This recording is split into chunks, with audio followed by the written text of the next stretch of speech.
Baik, bismillahirrahmanirrahim. Assalamualaikum warahmatullahi wabarakatuh. Alhamdulillah, puji dan syukur kepada Allah Subhanahu wa taala. Selawat dan salam kita mohon kepada Allah, mudah-mudahan disampaikan kepada Nabi besar Muhammad sallallahu alaihi wasallam. Selamat malam teman-teman peserta kelas menulis daring sesi Senin 23 Agustus 2021 malam hari ini. Kita memasuki sesi bincang proses kreatif bersama instruktur tamu Paus Sastra Lampung, Bang Isbedi Setiawan ZS. Beliau tentu sudah tidak asing lagi bagi penulis-penulis muda Indonesia, penulis penyair yang sangat produktif sekali, dan alhamdulillah pada malam hari ini Bang Isbedi berkenan hadir mampir di kelas menulis daring.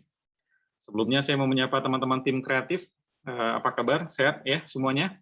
Dan teman-teman peserta, apakah suara saya cukup terdengar jelas? Jelas, Bang. Benar, Kak. Jelas. Mudah-mudahan dalam keadaan... Assalamualaikum. Waalaikumsalam warahmatullahi wabarakatuh. Apakah Bang Isbedi sudah gabung? Belum ya? Nah, tadi Bang Isbedi berpesan kepada saya sebentar lagi akan masuk karena beliau sedang menjadi juri FLS 2N tingkat nasional, dan sesaat lagi beliau akan mampir di ruang kelas menulis daring. Sebelum itu saya sampaikan kepada teman-teman untuk tetap mengaktifkan videonya bagi yang tidak dalam keadaan halangan tertentu ya di kelas ini. Kemudian khusus untuk peserta kelas menulis daring disiapkan catatannya, karena nanti diharapkan selesai kelas membuat esai ya, esai merangkum tulisan yang sudah materi yang sudah disampaikan oleh instruktur tamu. Baik, sepertinya Bang Isbedi sudah masuk dan saya sapa dulu. Assalamualaikum Bang Isbedi. Assalamualaikum Bang. Halo, Bang?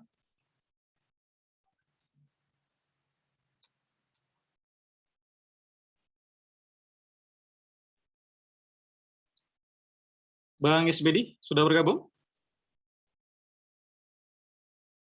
Oke, sebentar lagi nampaknya. Tadi beliau sudah mengirimkan pesan bahwa akan masuk, dan mohon dipantau nanti tim kreatif kalau sudah berada di ruang Zoom Bang Isbedi. Ya.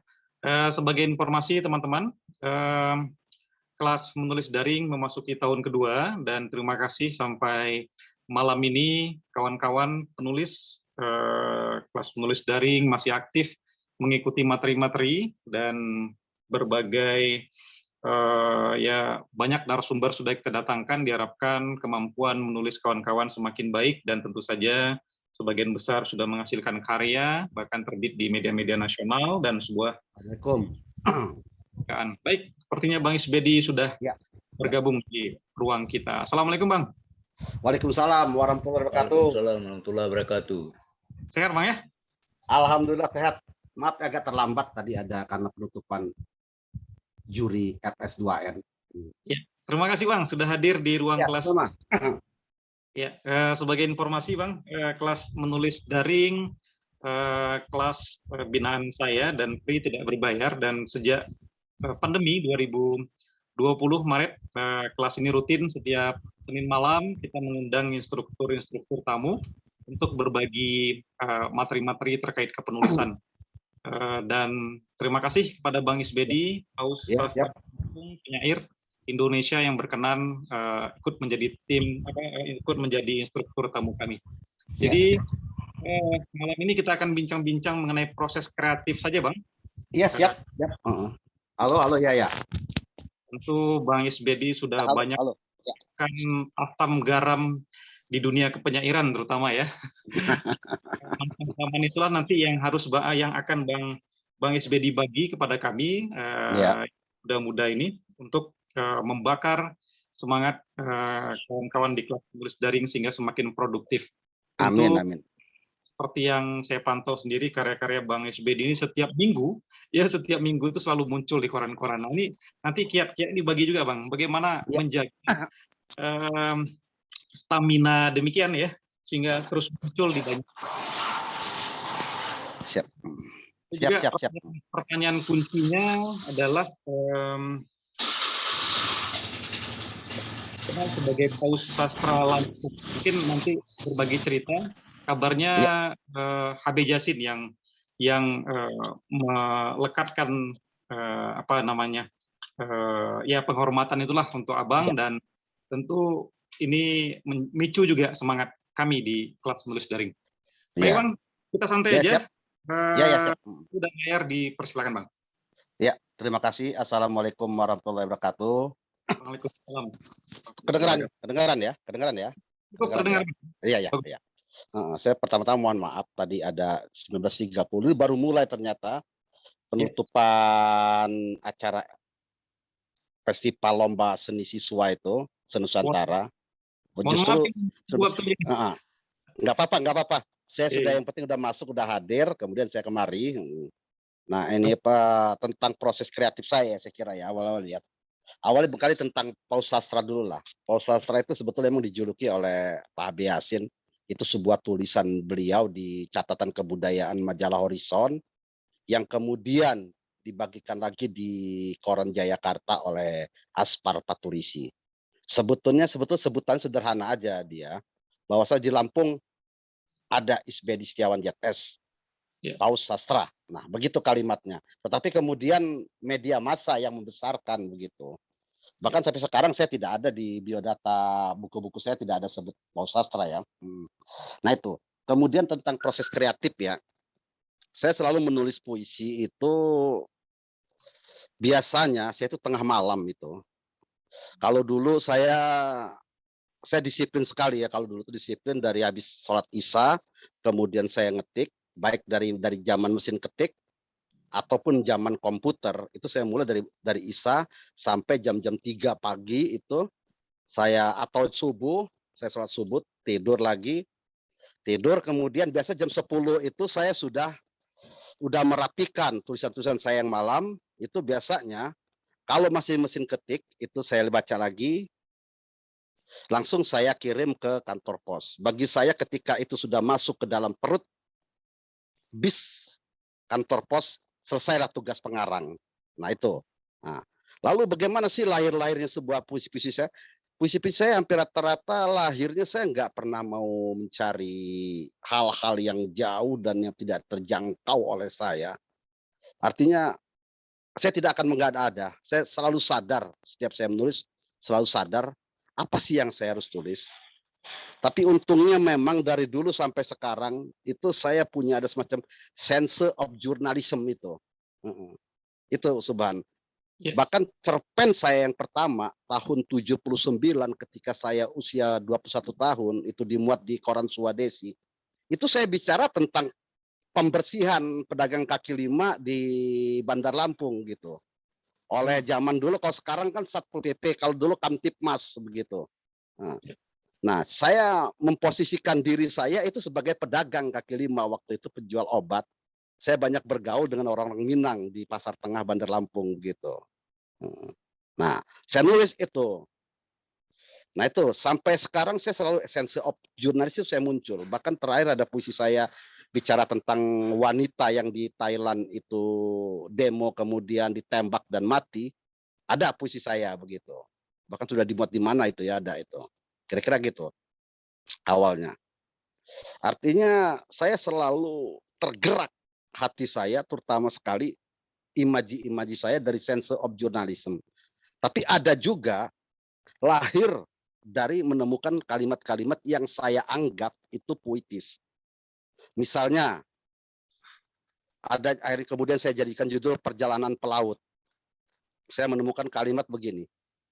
Karena laut mengajarkan rahasia badai, aku pun setia berlayar.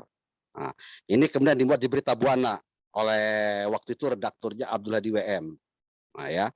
Lalu ada lagi, misalnya yang aku tandai tahilatmu itu. Saya menemukan satu kalimat aja, aku tandai tahilatmu dari dunia kanak-kanak itu kan. Nah itu sudah main komputer itu. Saya pakai motor ke main komputer, kemudian saya sampai kantor. Waktu itu saya megang redaktur Trans Sumatera. sampai di kantor, saya ketik.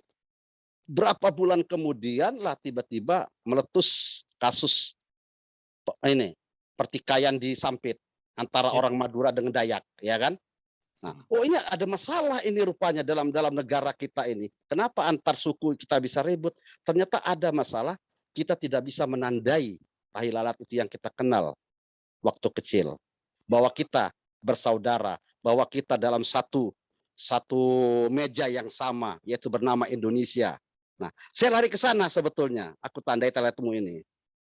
Meskipun kawan-kawan meledek saya, udah berapa tahi lalat perempuan yang kau tandai, kira-kira begitu. Nah, ini canda aja sebetulnya. Tetapi ini saya bongkar aja ya. Sebetulnya tidak boleh kita membongkar karya karena ini adalah semacam apresiasi proses kreatif. Boleh saya bongkar di sini. Sebetulnya aku tandai tahi lalat itu hanya persoalan pertikaian antara Sampit dengan orang Dayak dengan orang Madura di Sampit.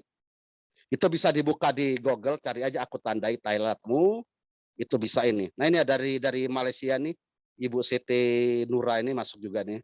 Selamat malam Bu. Nah kira-kira itu ya. Lalu kenapa sih sampai sekarang saya masih berkarya? Saya selalu menganggap, ini saya kira ini juga positif ya, yang di bawah saya itu adalah rival-rival saya.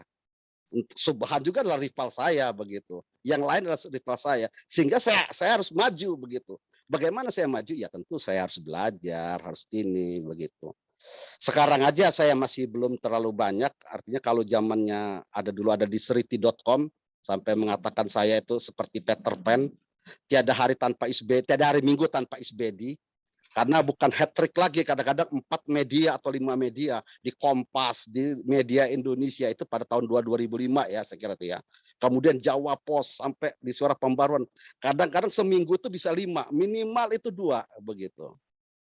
Nah, saya nggak tahu produktivitas ini entah kenapa ada dalam diri saya dan ini harus saya syukuri gitu. Sampai detik ini saya syukuri.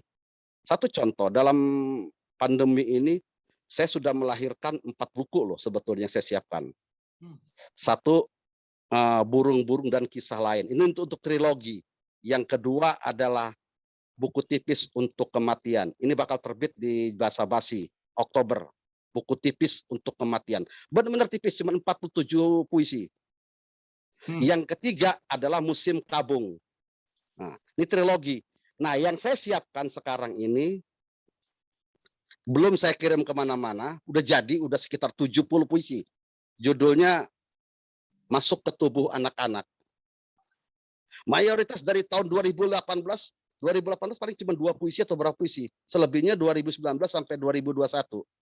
Itu 70 puisi. Nah, saya nggak tahu apakah ini juga, tapi saya berharap ya produktivitas ini saya imbangi dengan kualitas. Mudah-mudahan itu. Persoalannya adalah kan pengarang adalah menulis kan, soal baik buruk itu tergantung kritikus atau pembaca. Saya kira itu dulu sementara dari saya, Subhan. Ada yang lain silakan masih. Baik Bang, Ya. luar biasa. Tadi hampir setiap minggu muncul di koran, Ya. Jadi minggu dua koran Abang sebutkan. Ya. Itu bagaimana Bang? Abang mengirim setiap pengiriman itu berapa puisi ya Bang kirim? Setiap pengiriman saya itu minimal itu 7 puisi atau enggak, minimal 6 puisi. Paling banyak itu 8 puisi. Sama seperti umpamanya untuk grupnya punyanya Ahmad Yuldin Erwin yang 100 penyair modern Indonesia itu. Saya kalau ngirim lebih dari 10 atau 15 bakal di 10 begitu. Itu. Saya beri kesempatan begitu. Bahkan kemarin saya sudah mengirim sekitar 7 media. Kalaupun minggu-minggu besok atau 2 minggu besok minimal ada 2 atau 3 gitu. Iya. Iya itu. Luar biasa. Nih kawan-kawan tentu yang lebih jauh lebih muda dari Bang Isbedi tidak kalah ya, jangan kalah semangatnya dari Bang Isbedi ini. Harus. Saya selalu mengatakan kan, anak muda sekarang kalau nggak ngalahin kita ketika media online ini, media sosial ini lebih cepat kepada mereka masuk gitu kan. Saya kira udah deh, maaf ngomong tanda petik ya, nggak usah hidup aja lah begitu kira-kira gitu. Zaman saya dulu kan sulit sekali kan. Ketika saya bicara soal cerpen saya judulnya Tentang Namamu dimuat di Kompas itu, saya mau ngelihat di Belanda jam berapa itu mau dari mana begitu kan. Akhirnya kira-kira mereka-reka, saya ngebuka ini baru bisa begitu kan. Hanya Ya. untuk satu nama misalnya itu kan. Itu cerpen saya dimuat di Kompas. Saya bicara tentang daerah di Belanda atau di Prancis begitu. Mau nggak mau saya harus ngegooglingnya lama bener era itu. Kira-kira gitu Suban. Ya, baik. Bang, tadi bilang berangkat dari sensi of jurnalistik ya, Ya. berlatar wartawan juga. Nah, Iya. artinya ide-ide dari puisi-puisi Bang Isbedi berangkat dari realitas sosial yang kemudian dikutip menjadi realitas sastra, kan begitu. Iya, betul. Jadi fenomena sosial yang Abang kutip, Abang jadikan puisi. Nah, ini kiatnya tentu Abang langsung ke lapangan atau juga melakukan riset tertentu, atau ada kiat-kiat lain, Bang? Enggak, saya kalau ke lapangan beberapa ya saya lakukan gitu kan. Kayak misalnya untuk bikin puisi esai saya melakukan ke lapangan. Tapi beberapa tidak. Kayak misalnya bicara tentang perempuan di Thailand itu yang mati tertembak. Saya nggak harus ke sana kan, tapi kita buka media-media yang memberitakan tentang itu kan. Apa sih peninggalan-peninggalan dia? Misalnya dia ada ucapan selamat apa tuh siap untuk mati itu, kemudian ada kalungnya misalnya. Nah, secara detail saya ambil itu gitu. Saya ambil itu. Kemudian ada beberapa puisi saya juga ada misalnya yang burung-burung dan kisah lain itu saya bicara tentang sebetulnya 6 laskar pelangi. 6 laskar FPI, maaf laskar pelangi. Front Pembela Islam yang mati ditembak itu kan. Nah, Ya. nah saya bicara tentang itu. Maaf bukan laskar pelangi, artinya 6 laskar FPI yang mati tertembak yang sampai sekarang tidak tahu. Akhirnya saya anggap itu mereka burung-burung, jadi 6 burung lah gitu. Dan situ banyak saya bicara tentang kematian yang saya reduksi dalam proses kreatif saya sebagai burung, kemudian saya menguatkan imajinasi. Jadi bukan lagi persoalan laskar FPI, tapi soal kemanusiaan. Itu Suban. Ya. Baik teman-teman, nanti silakan dipersiapkan pertanyaan-pertanyaan untuk Bang Isbedi ya, biar diskusi kita lebih hidup ya. Tentu tidak hanya pertanyaan dari saya. Bang Isbedi punya jam-jam khusus nggak saat nulis puisinya kapan? Saya punya usus, saya malam-malam hari.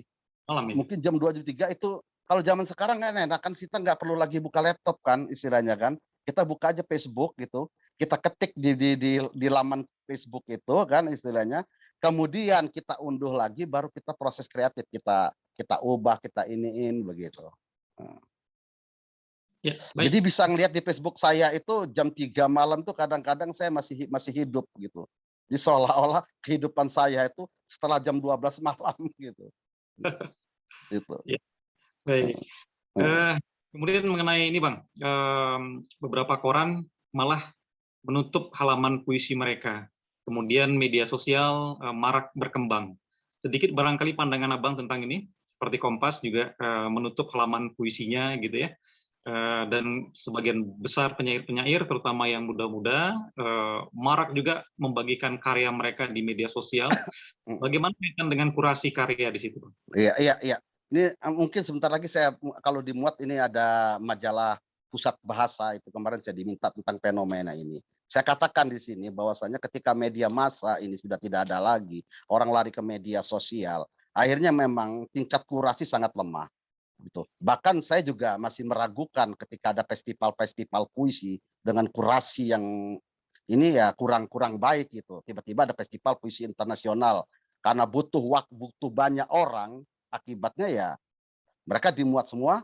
Nah, orang yang baru atau yang baru ini juga akhirnya mengatakan, wah gue udah penyair internasional loh begitu kan. Tapi beda kan zaman-zaman dulu ketika kami orang itu zaman-zaman kami dulu ya generasi 87 lah, orang puisi 87. Kita berhadapan misalnya dengan Abdul Hadi WM. Kemudian kita di Pelita kita berhadapan dengan AS Jurtatap redakturnya atau Sutarjika Sumbari yang mega juga redaktur Pelita begitu kan. Jayakarta kita berhadapan dengan seorang Aspar Paturisi misalnya, redaktur yang kita nggak ragukan begitu. Belum lagi Horizon misalnya. Artinya ketika kita dimuat di sana, wah udah yakin lah kita. Sama istilahnya, kita belum menjadi seniman misalnya kalau belum masuk tim zaman dulu ada istilah-istilah begitu kan. Kemudian di Kompas misalnya.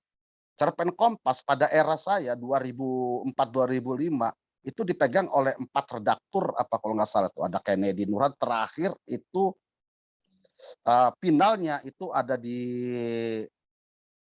saya lupa apa, Epik Mulyono atau satu lagi gitu kan. Nah itu Bredana misalnya gitu.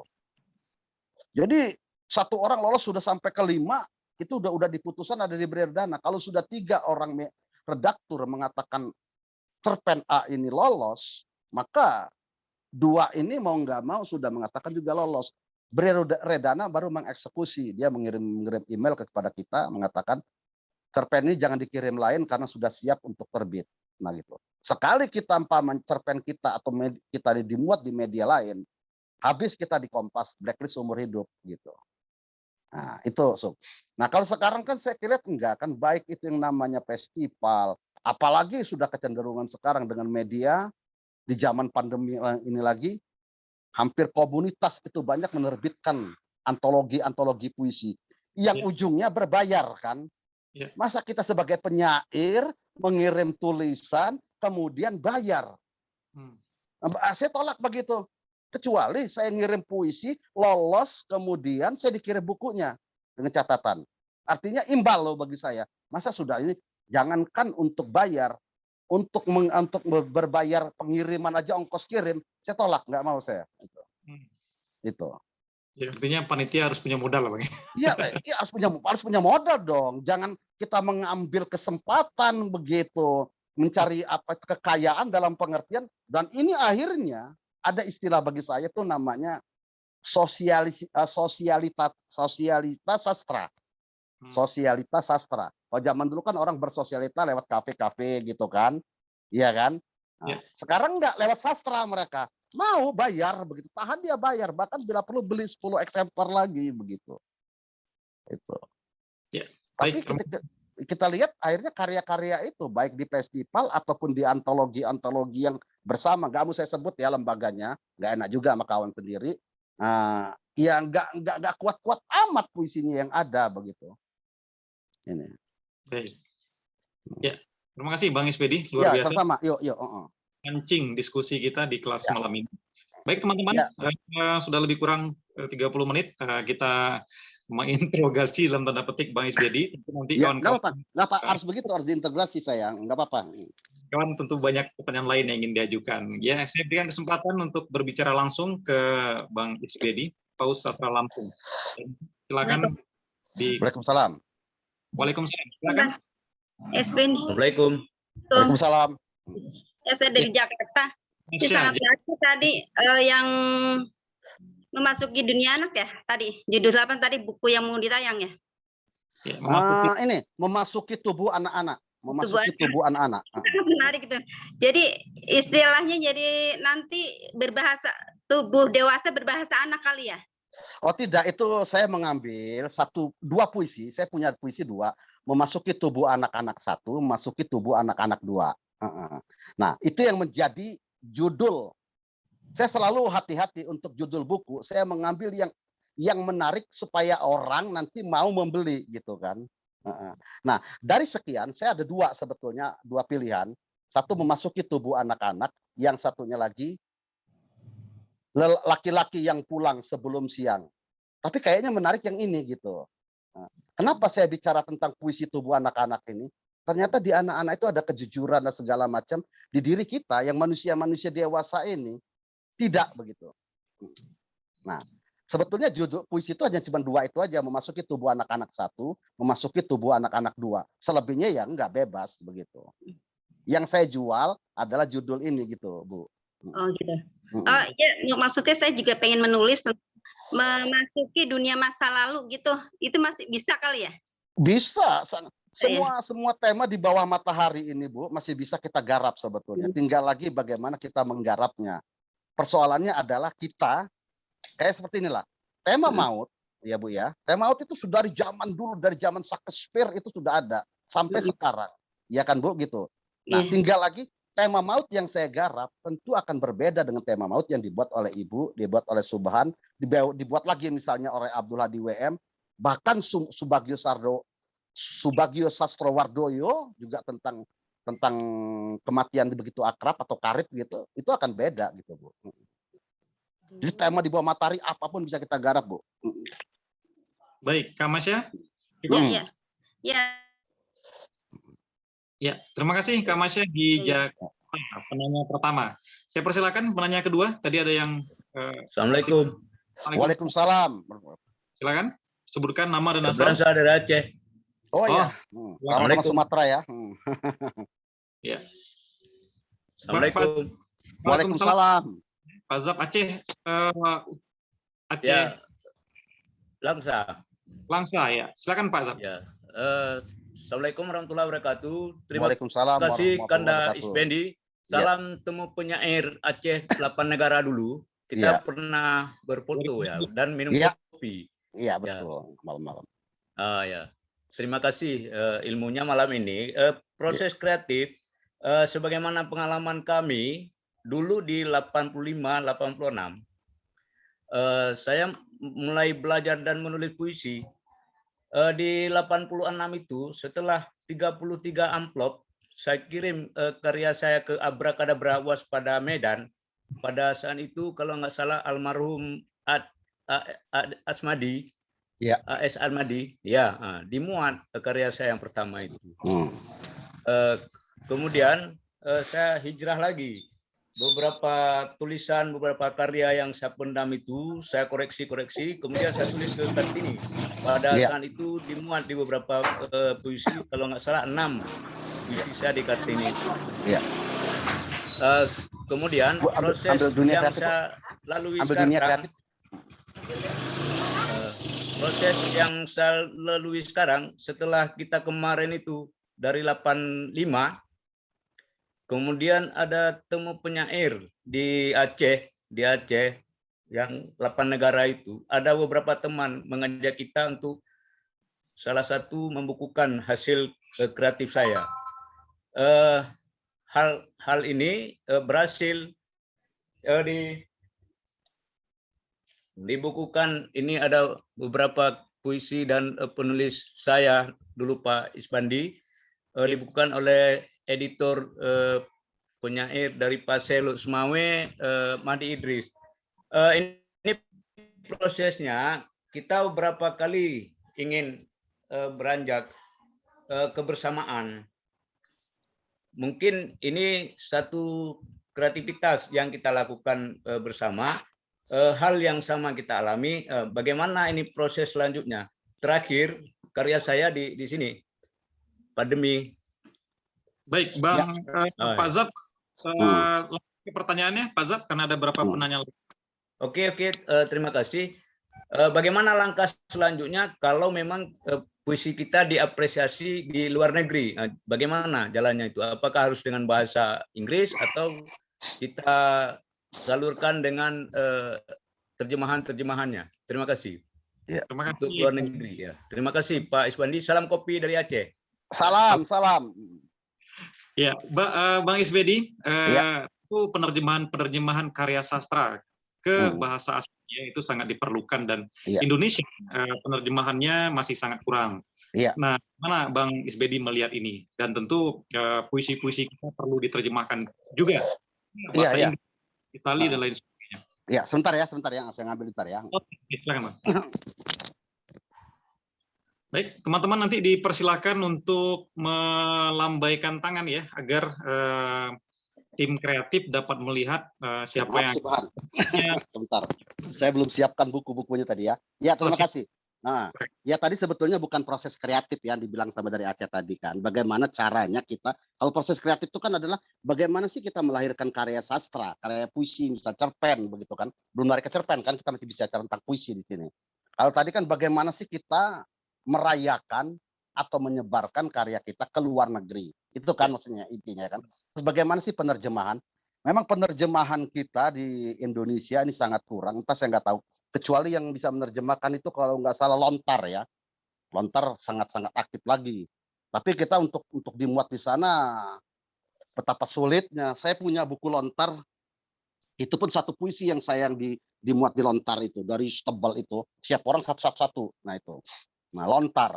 Kemudian bagaimana kalau saya tetapi sebetulnya penerjemahan itu di Indonesia, saya pernah bertemu dengan seorang dosen sastra Inggris di Universitas Teknokrat Indonesia, UTI. Ternyata skripsi dia, untuk doktor dia, tesis dia untuk doktor, itu dia bicara tentang karya-karya terjemahan sastra Indonesia ke Inggris. Bagaimana cara pendekatan, bagaimana itu dia. Akhirnya ketika saya ajak ngobrol sama dia sangat tertarik. Ada kumpulan puisi saya yang judulnya Kini Aku Sudah Jadi Batu, yang masuk 5 besar Badan Bahasa, yang kemudian Iyut Pitra yang juara. Nah, diterjemahkan oleh beliau menjadi ini. Nah, ya. Ini bahasa Inggris gitu. Dan beberapa calon sarjana sastra maupun yang mau S2 atau S3, beberapa udah beli buku ini. Dia pengen lihat bagaimana sih terjemahan ini. Dan dia menarik. Dia mengatakan cara menerjemahkan karya saya bukan berarti puisi Isbedi diinggriskan.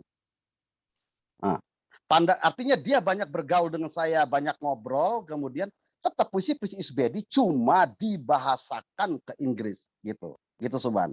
Ini persoalannya. Kan kebanyakan kita kan enggak, penerjemah kita ngambil dari luar negeri, karya-karya luar negeri misalnya begitu diterjemahkan ini kan dia benar-benar menerjemahkan aja, mentranslate aja begitu kan. Sehingga ada yang hilang dari terjemahan itu. Entah budayanya, entah persoalan si penyairnya begitu. Ya. Nah ini, nah itu. Baik, Bang. Tadi Pak Zab mengatakan cara ya, barangkali perlu dihubungkan atau terhubung ke penerjemah atau ya ada cara-cara lain yang bisa dilakukan sehingga karya sastra Indonesia, khususnya puisi, mendapat tempat di luar negeri begitu. Iya, betul. Ya pada akhirnya kita banyak menghubungi. Kayak saya bergaul misalnya, ini anak muda sekali, dia mungkin kelahiran 85, tapi dia sedang mengambil S3 di UGM gitu kan. Saya dengar dari Teknokrat ada sastra Inggris misalnya. Istri saya juga dari sastra Inggris, ya kan. Nah kemudian saya ajak ngobrol dia, mau nggak menerjemahkan ini saya? Wah mau, kata dia. Nah kira-kira begitu. Dan secara PDF-nya ini kita sebar gitu kan. Kita sebar baik ke rekan dianya atau rekan saya, itu saya sebar ke dalam bahasa ke teman-teman yang ada di luar negeri gitu kan.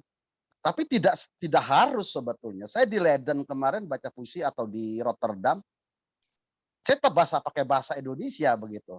Tapi ada penerjemahnya. Ubud Writer and Reader Festival itu pun sebetulnya kita pakai bahasa Indonesia kan. Nanti ketika kita dialog, ya walaupun kita pakai bahasa Indonesia, nanti ada translatornya ya yang membantu kita gitu. Betul. Bagi kita sebetulnya tidak masalah ya mau bahasa apapun begitu kan. Bagaimana sih Octavia Paz itu kan pakai bahasa Amerika Latin, bukti dia dapat Nobel gitu kan, kira-kira begitu. Nah, artinya ada penerjemah kemudian begitu. Ya. Itu Sobat. Ya, terima kasih Bang Isbedi. Intinya kawan ya berkarya, hasilkan karya yang berkualitas baik. Ya, itu yang utama, berkualitas baik itu.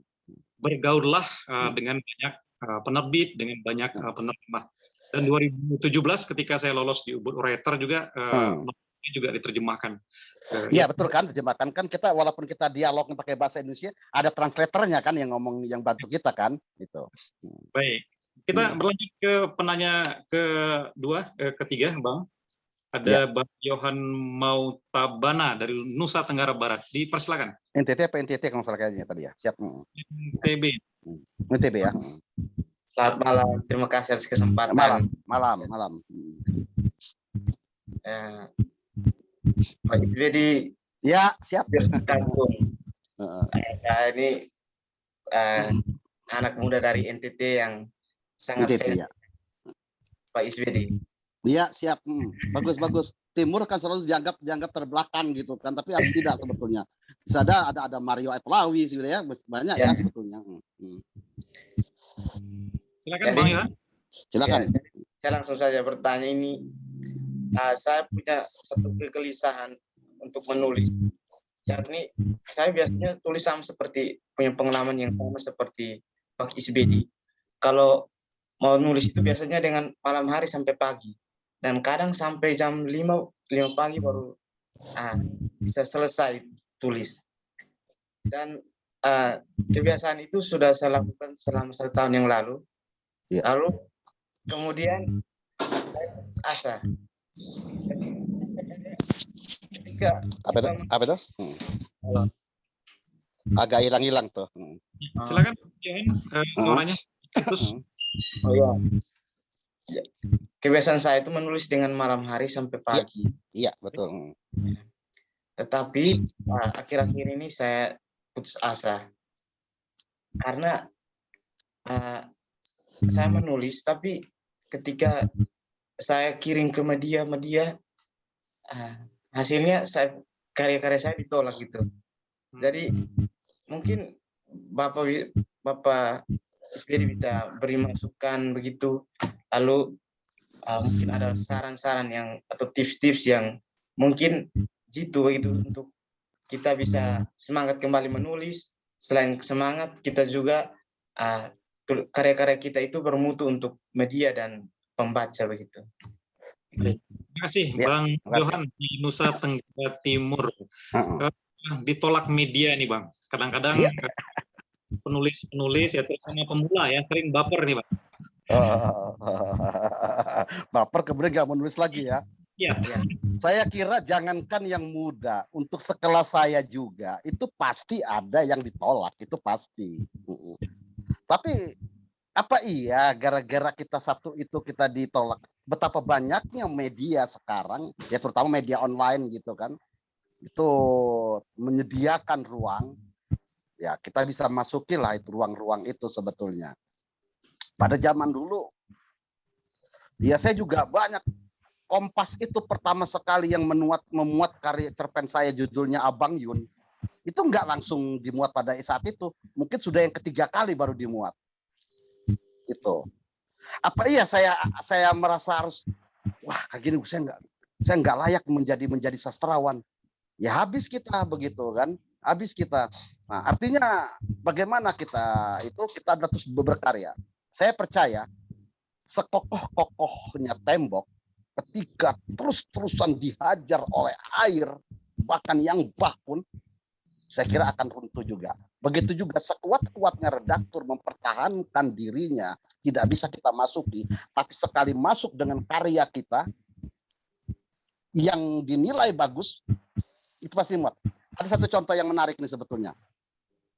Saya dulu di Suara Merdeka, itu redakturnya Triyanto Triwikromo. Kita pasti kenal siapa Triyanto Triwikromo kan? Seorang cerpenis kuat itu kan, sangat-sangat kuat dengan narratologinya, dengan ilmu narasinya. Gitu. Saya kalau ngirim puisi ke beliau itu selalu dimuat. Sekali tempo saya ngirim cerpen ke beliau. Zaman dulu belum pakai WA, pakai SMS.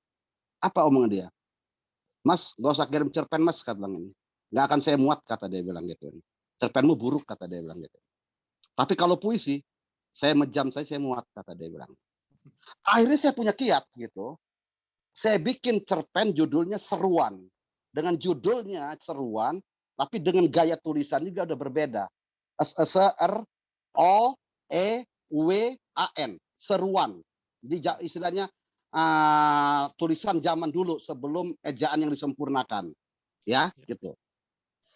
Saya bicara apa waktu itu? Saya bicara tentang bulan Ramadan yang pedagang-pedagang kaki lima, warung-warung pedagang kaki lima itu diobrak-abrik. Oleh siapa ini? Oleh Front Pembela Islam. Tapi sana saya tidak sebut. Judul Seruan. Nah, panjang lebar. Kemudian pada malam minggu itu di SMS oleh Triyanto Triwikromo. Cerpenmu besok aku muat, kata dia bilang. Jadi saya jawab, enteng saja. Terima kasih kau sudah mengakui aku cerpenis. Hanya itu aja saya ini. Akhirnya ketawa dia, hahaha, kata dia bilang begitu. Artinya, itu sudah berapa kali saya hajar terus nggak dibuat sampai dia mengatakan nggak usah ngirim cerpen, kata bilang cerpenmu tuh buruk, kata beliau gitu. Nah yang kemudian seandainya kau jadi ikan itu juga dimuat Suara Merdeka yang kemudian dimuat dalam buku kumpulan cerpen saya ditemuat oleh Gramedia. Seandainya kau jadi ikan itu judul dari Suara Merdeka itu sebetulnya yang dibuat Suara Merdeka saya jadikan ini. Setelah itu cerpen saya ngalir di Suara Merdeka. Itu kira-kira begitu. Artinya kita jangan putus asa, jangan kita mengatakan setelah kita tidak dimuat sekali saja lalu kita tidak mau lagi berkarya. itu juga nggak baik dalam hidup kita gitu. Ada satu kok sebetulnya yang menghentikan kita, ialah kematian itu. Dan ada satu lagi yang lebih contoh lagi, ada ucapan si Budi Dharma almarhum yang baru meninggal ini, seorang penulis itulah banyak-banyak menulis, kata dia bilang gitu. Banyak-banyak jalan, banyak-banyak diskusi. Sekali saja engkau berhenti menulis, mati, kata Budi Dharma. Nah ini kan menarik, artinya kita nggak boleh mati dong, jangan berhenti menulis, terus saja menulis gitu. Gitu ya, atau dari NTT. Baik, terima kasih Bang Terima Bedi, kasih. Ya. Bang Iman, dan teman-teman begitu ya. Jadi jangan patah semangat sekali ditolak, tulis iya. lagi kirim sampai redaktur koran itu bosan menerima Jebol temboknya. pasti jebol ya. Dan di antara sekian banyak tulisan yang dikirim, pastilah ada 1-2 yang terbaik saya kira ya. Iya. Kemudian kita beralih ke penanya berikutnya, ada Bang Lubet, Arga Tengah. Dipersilakan, Bang Lubet. Ya, Assalamualaikum Bang Isbedi. Waalaikumsalam warahmatullahi wabarakatuh. Sangat menarik, artinya untuk memotivasi ya, walaupun secara tidak langsung dari pengalaman-pengalamannya. Memang Bang, dari mana? Halo, apa kedengaran suaranya? Oke. Sangat memotivasi sekali gitu apa yang disampaikan Bang Isbedi gitu. Tapi ada satu permasalahan ketika dibandingkan bagaimana proses saya gitu, terutama terkait produktivitas. Misalnya Bang Isbedi 1 minggu bisa mengirim berbagai media, otomatis kan nulisnya itu kayak mesin sudah. Sudah kayak mesin. Artinya semalam suntuk bisa saja begadang terus gitu. Saya ketika menulis secara beruntun gitu, terutama dalam puisi itu banyak ya pengolahan diksi, terutama yang ketika dibaca-baca ulang puisi 1, puisi 2 dan ketiga itu hampir mirip, Bang. Begitu. Bagaimana mengatasi hal-hal demikian ya, terkait pengolahan diksi atau pengembangan imajinasi itu sendiri gitu. Terima kasih. Baik, terima kasih Bang Lubet. Dipersilakan Bang Isbedi. Ya. Soal diksi. Soal diksi ya. Ya sebetulnya diksi kita harus diksi kan itu sebetulnya banyak sekali kan dalam pembahasan kita ini, dalam bahasa kita ya. Tinggal lagi kita bagaimana kita memanfaatkan diksi yang itu ada. Artinya ya situ kita butuh kreativitas dalam diri kita kan. Saya ada satu contoh, ada puisi saya yang untuk saya buat tahun 2018 ya, belum jadi juga. Akhirnya jadi kemarin 2021. Saya bicara tentang si Jokpin. Saya berani mengatakan diksi yang barangkali kalau itu satu diksi yang kita pakai, maka itu dianggap porno. Misalnya ngaceng. Kemudian saya jadikan apa begitu. Atau saya pernah juga dulu, ini udah berapa tahun silam, mungkin lebih dari 20 tahun silam, saya juga ada puisi judulnya Pisauku Ngaceng, misalnya begitu. Itu saya untuk sisi tok serengenge gitu. Karena saya pernah berdebat habis-habisan sama beliau, saya anggap pisau dia benar-benar ngaceng membunuh saya, kira-kira gitu. Nah, kalau kata diksi yang setelah pisau tadi kita gunakan sendiri, maka itu akan menjadi dianggap porno, begitu kan? Apalagi udah asosiasi kita sudah kacau begitu. Nah, artinya kalau kita punya diksi yang hampir sama dari sekian puisi yang ada, ya tentu kita ambil pilih yang puisi yang baik dari situ. Masa sih dari 5 puisi yang kita lahirkan satu hari itu tidak ada 2 yang bagus? Ya udah 3-nya kita buang begitu. Saya tidak semua puisi yang sudah saya lempar di Facebook itu hampir rata-rata itu spontan itu Subhan sebetulnya yang ada di Facebook itu.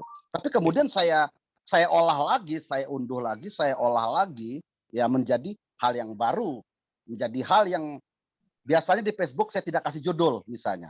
Saya lempar. Tapi kalau yang sudah saya kasih judul itu biasanya puisi-puisi saya 2 hari atau 3 hari yang lalu yang saya ketik.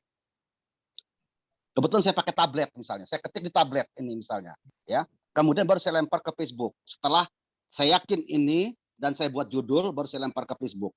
Nah soal diksi memang setiap penyair punya cara-cara sendiri, artinya punya khas sendiri ya. Misalnya Kriapur dengan bagaimana dia bicara tentang kali, sungai, bahkan namaku akan mengalir di sungai begitu kan, yang kemudian kematiannya benar-benar apa tuh kecelakaan mobilnya masuk dalam jurang sungai begitu kan. Nah, Kriapur itu Kristanto Agus Purnomo misalnya. Kemudian ada sejumlah penyair lah. Kemudian si Jawawi atau si Abdul Hadi WM bicara tentang laut misalnya. Saya kira nggak jadi masalah kalau diksi kita yang sama begitu. Kita nggak bisa ngubah diksi kita karena diksi itu penemuan kita begitu. Yang kadang-kadang terpakai lagi. Maka ketika dalam grup Facebook 100 puisi modern itu ada yang mengatakan diksi Isbedi 100 soal laut itu kata dia bilangin ini masterpiece Isbedi bicara diksi tentang laut begitu. Ya sampai-sampai maaf ngomong Gus T.F. Saka ya ketika dia ke Lampung mungkin tahun 2003 2005-an begitu. Kebetulan nginep di rumah saya, dia mengira rumah saya dekat sekali dengan laut begitu. Ternyata kata Gus F, Bang Is ternyata jauh dari laut ya. Tapi kenapa bicara tentang laut? Ya saya katakan, hampir setiap minggu saya biasa ke pantai begitu. Ya otomatis ya aroma laut begitu sangat dekat dengan saya begitu. Sampai sekarang saya banyak juga saya masih gunakan diksi laut. Apakah ini basi? Bagi saya tidak, tinggal menghidupkan aja gitu. Menghidupkannya bagaimana? Ya seorang penyair ini kan ilmunya adalah di bahasa kan. Puisi itu adalah seni berbahasa. Kita mainkan bahasa itu begitu. Kita aja bermain-main aja kok dengan bahasa itu. Gitu. Saya kira itu. Baik. Terima kasih, Bang Is. Iya, sama-sama. Selanjutnya kita ke Purworejo. Ada Kak Maulida Ajeng. Silakan Kak. Ya, terima kasih Kak Suban. Jangan bosan-bosan. Saya selalu ketemu Kak Suban terus di mana-mana. Perkenalkan nama saya Maulida Jempriatomo. Saya dari Purworejo. Sangat menarik sekali pembahasan malam ini dan menjadi semangat bagi saya sendiri gitu. Dan judul-judul yang sangat menarik bagi saya. Jadi saya ingin beli. Ada tidak di Gramedia sebelumnya? Enggak, kalau Gramedia saya enggak, saya banyak kan atau bermain dengan sekarang kan bermain dengan penerbit-penerbit indie, kecuali di Basa-Basi Oktober nanti ya, yang judulnya buku tipis untuk kematian itu Basa-Basi, yang katanya Oktober bakal terbit gitu kan. Ya. Gitu. Yang masuk ke tubuh anak-anak juga itu sangat menarik bagi saya gitu. Itu sangat menarik. Nah, di sini saya juga sama dengan tadi yang bertanya dari NTT bahwa tapi saya bukan baper sih, lebih tepatnya kayak pernah sampai 17 kali saya ditolak oleh media karena saya memang mengirimnya itu novel. Saya tidak berbakat untuk menulis puisi, jujur saja. Puisi atau cerpen pun masih seperti pas-pasan, saya lebih fokusnya ke novel seperti itu. Tapi agak kesulitan bagaimana sih untuk meyakinkan ke penerbitnya gitu, apakah dari sinopsisnya atau ide ceritanya seperti itu. Karena teman-teman saya saja bilang, ini idemu udah bagus, tapi saya ketika ngirim ke penerbit, aduh, kok nggak ada responnya gitu. Bahkan ini sudah 1 bulan tidak direspon. Aduh, tolong dikasih semangat Pak Isbedi seperti itu, atau mungkin mempunyai saran dan kritikan untuk saya ya. Terima kasih. Terima kasih Kak Ajeng, Bang Isbedi, sama seperti yang tadi 17 kali ditolak. Kemudian menyikapi ketika naskah kita tidak mendapat respon dari penerbit, koran dan lain sebagainya. Apa yang harus dilakukan Bang Isbedi? Lakukan ya pertama kalau kita ditolak itu ya kita cari penerbit lain ya. Kalau itu penerbit, kalau koran ya kita cari media lain begitu. Tapi biasanya kan 2 bulan 3 bulan gitu kan muncul. Nah kalau novel saya terus terang sampai detik itu udah bagus, sudah bisa bikin novel itu kan artinya kan. Sampai istri saya mengatakan saya belum mengakui Isbedi sastrawan kalau belum lahirnya novel, kata istri saya yang mengatakan begitu. Kira-kira begitu. Tak apalah saya bilang istri saya sendiri ya. Biasanya kalau novel itu yang paling dibaca duluan oleh si penerbit itu sinopsis sebetulnya. Sinopsis itu penting. Itu sinopsis penting. Coba kirim misalnya ke Dipa Pers, itu Press kalau di Jogja itu kan si Edi Mulyono itu kan. itu seringkali kok menerbitkan novel-novel gitu. Bahkan kemarin ada lomba novel ya kalau nggak salah, Yeti Aka jadi jurinya, yang menangnya juara 2 kalau nggak salah Arafat Nur kalau nggak salah gitu kan. Bicara tentang Kanjeng Muhammad gitu kan. Artinya ada sejumlah, lebih enak sebetulnya waktu novel itu persaingannya kurang banyak dibanding ke puisi gitu kan. Saya misalnya, saya di basa-basi buku saya yang buku tipis untuk kematian itu kan bakal terbit Oktober kan. Saya tawarkan juga dengan sebetulnya owner sama Pak Edi Mulyono juga gitu kan. Saya kirimkan yang tadi ini masuk ke tubuh anak-anak. Tapi saya ngarah ke Dipa Pers gitu kan. Bukan ditolak dalam pengertian karya sayanya, tapi saat ini sedang banyak bener buku puisi yang mau diterbitkan oleh mereka gitu. Tentu saya harus mencari media lain dan penerbit lain untuk mengirimnya gitu. Artinya novel sebetulnya nggak terlalu ketat ya persaingannya antar penulis. Kalau penyair itu barangkali hitungannya 1000 penyair hanya satu novelis lah kira-kira begitu. Nah kira-kira gitu. Jadi artinya masih terbuka untuk ruang-ruang itu untuk masuk begitu. Betapa banyaknya ruang untuk dimasuki dan untuk sukses untuk di novel gitu ya. Ya, Kira baik. itu Suban. Ya, baik, terima kasih Bang. Persaingan di dunia puisi sepertinya lebih berat dibanding novel, kata Bang Isbedi tadi, Kak. Ya. Ya. Jadi peluang novel untuk masuk ke penerbit itu besar. Naskah novel ya, tinggal mencari penerbitnya saja. Ya. Nah, tadi ditanyakan juga Bang Isbedi, kalau ingin mendapatkan buku-buku Bang Isbedi yang barangkali ada stoknya, kalau buku apa stok ada misal kumpulan cerpen saya yang terbaru itu Malaikat Turun Malam Ramadan itu masih ada begitu kan. Kalau yang Aku Betina Kau Perempuan itu terbitan basa-basi, itu bisa ke basa-basi aja, itu masih ada itu jelas itu kan. Atau ini sebetulnya kalau mau benar-benar tentang proses kreatif saya ini nih. Ini sebetulnya tesis S2 istri saya tentang dunia kreatif di Unila. Ini bagaimana SBD langsung penerbit? Iya bisa, saya langsung ini mah bisa ini artinya ada ini. Itu. Baik teman-teman nanti di kelas saya nomor kontak Bang Isbedi. Iya siap.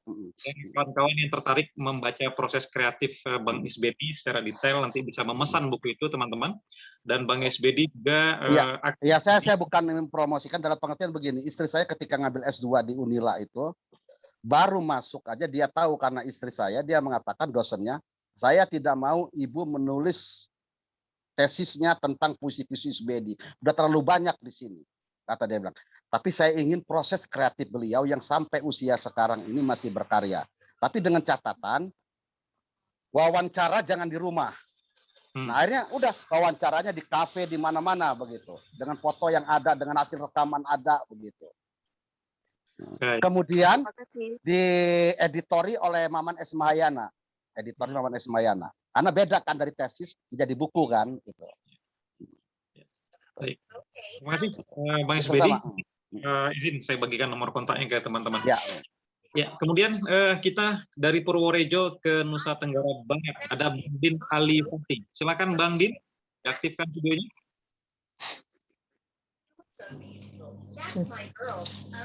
Ya, Assalamualaikum warahmatullahi wabarakatuh. Waalaikumsalam warahmatullahi wabarakatuh. Salam kenal dari NTB, Bang Paus Sastra Indonesia. Iya,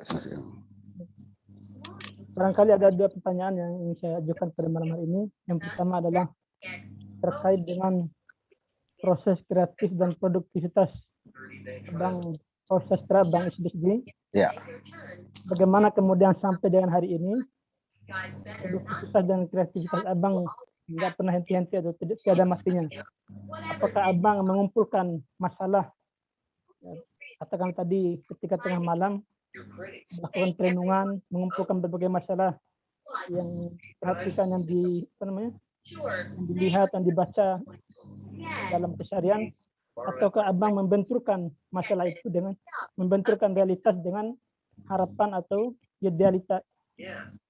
Yang pertama, kemudian yang kedua, saya ingin mengorek lebih jauh terkait dengan gelar Paus Sastra yang diberikan oleh tadi. Habib Yasin. pada saat itu pada umur berapa abang mendapatkan gelar itu dan sudah berapa karya yang diterbitkan atau yang dihasilkan gitu, sehingga gelar itu pantas diberikan oleh beliau. Karena demikian, Bang. Assalamualaikum warahmatullahi wabarakatuh. Waalaikumsalam. Silakan Bang Isbedi. Ya, terima kasih. Saya lari ke gelar dulu ya. Paus Sastra itu sekitar tahun 86-an lah itu ya.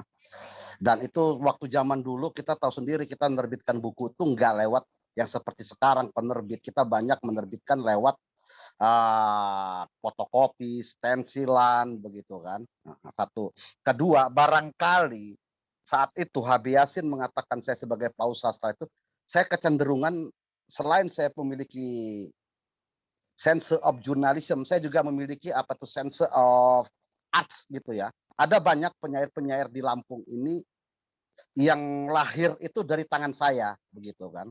Saya melihat, oh ini bagus, begitu kan. Ini ke sini, begitu. Atau diam-diam saya ambil karya dia, saya kirim ke koran. Itu zaman dulu, begitu kan. Saya kira sedikit orang yang mau melakukan itu. Nah, maka mungkin karena saya banyak membaptis ketika saya mengatakan, kamu berhasil. Bahkan seorang Saiful Irbatan Pakta, itu penyair Lampung juga, itu pertama kali menulis puisi yang pertama puisi itu di kamar saya, begitu kan. Kemudian saya baca, ini bagus nih, coba kirim ke Swedisi, saya bilang. Ternyata benar dimuat, begitu. Nah mungkin kalimat-kalimat inilah barangkali yang diingin oleh Habib Yasin. Dan saya banyak surat menyurat ke Habib Yasin zaman dulu. Dan Habib Yasin orangnya yang sampai sekarang saya katakan orang yang memang mau menjawab atau mau mengkritisi. Maka ketika 3 penyair Lampung setelah Forum Puisi Indonesia 87, 3 penyair Lampung diundang oleh Dewan Kesenian Jakarta membaca puisi. Wah itu sedikit sekali penontonnya itu. Karena ada, kalau nggak salah ada Piala Dunia atau ada apalah. Atau ada badminton waktu zaman dulu itu. Barangkali penontonnya hanya sekitar 10 orang lah di teater arena Taman Ismail Marzuki. Tapi ada Habib Yasin yang benar-benar mengoreksi puisi-puisi kita. Akhirnya saya dengan canda, biarlah hanya seorang Habib Yasin pun yang nonton kita malam ini sama teman-teman, karena teman-teman itu sudah mulai kayak nervous gitu. Waduh, kita ditonton sedikit begitu kan. Saya bilang nggak apa-apa, saya bilang toh Habib Yasin ada. Habib Yasin adalah wakil dari 1000 penonton, saya bilang begitu kan. Akhirnya semangat betul. Dan benar dia maju, dia create atau dia komentari, dia beberapa dikritik gitu, dicoret-coret itu benar-benar gitu. Nah seorang Habib Yasin begitu. Nah kemudian dia dimuatlah di Horizon. Itu yang kalimat tadi saya katakan, di Lampung ada paus sastra bernama Isbedi Setiawan. Nah, hanya kalimat itu. Nah, kemudian dimuat lagi di Jakarta ya, kemudian yang kedua, pertanyaan yang kedua tadi soal pada malam hari apa? Tadi soal apa? Apa? Masalah ya, Bang Isbedi masalah untuk dijadikan ide bagi tulisan-tulisannya. Bagaimana Iya. Bagaimana membenturkan atau itu yang membenturkan. Saya banyak bukan membenturkan masalah itu, tapi saya masuk ke dalam masalah itu. Dan saya langsung menjadi orang itu. Misalnya puisi saya tentang perempuan di Thailand itu ya. Itu bisa kok, pembacaan puisi saya ada di YouTube-nya Lampung Literatur, Lampung Literatur. Saya baca di sana ada, di YouTube bisa dibuka itu. Nah, saya bicara tentang itu. Saya nggak membenturkan, tapi saya masuk ke dalam si jiwa si perempuan itu. Saya masuk, saya larut ke dalam itu. Sehingga saya tidak berjarak oleh objek itu ya. Ada banyak saya tidak berjarak, saya tidak pernah membenturkan masalah itu. Tapi kemudian kalau ada perbedaan dalam karya saya, itu hanya proses kreatif dalam diri saya saja, gitu kan. Nah, kemudian pada malam-malam itulah bagi saya hanya sebuah atau lebih indah, lebih nikmat untuk suatu perenungan. Saya juga ada satu yang saya lupakan, ketika saya sudah kehabisan ide, ibarat memencet odol kosong, bayangkan kalau sudah mencet odol kosong itu, saya selalu minta izin kepada keluarga, saya harus jalan kemana. Kadang-kadang saya harus keluar kota, entah ke Jakarta, entah ke mana begitu kan, atau ke kampung-kampung gitu.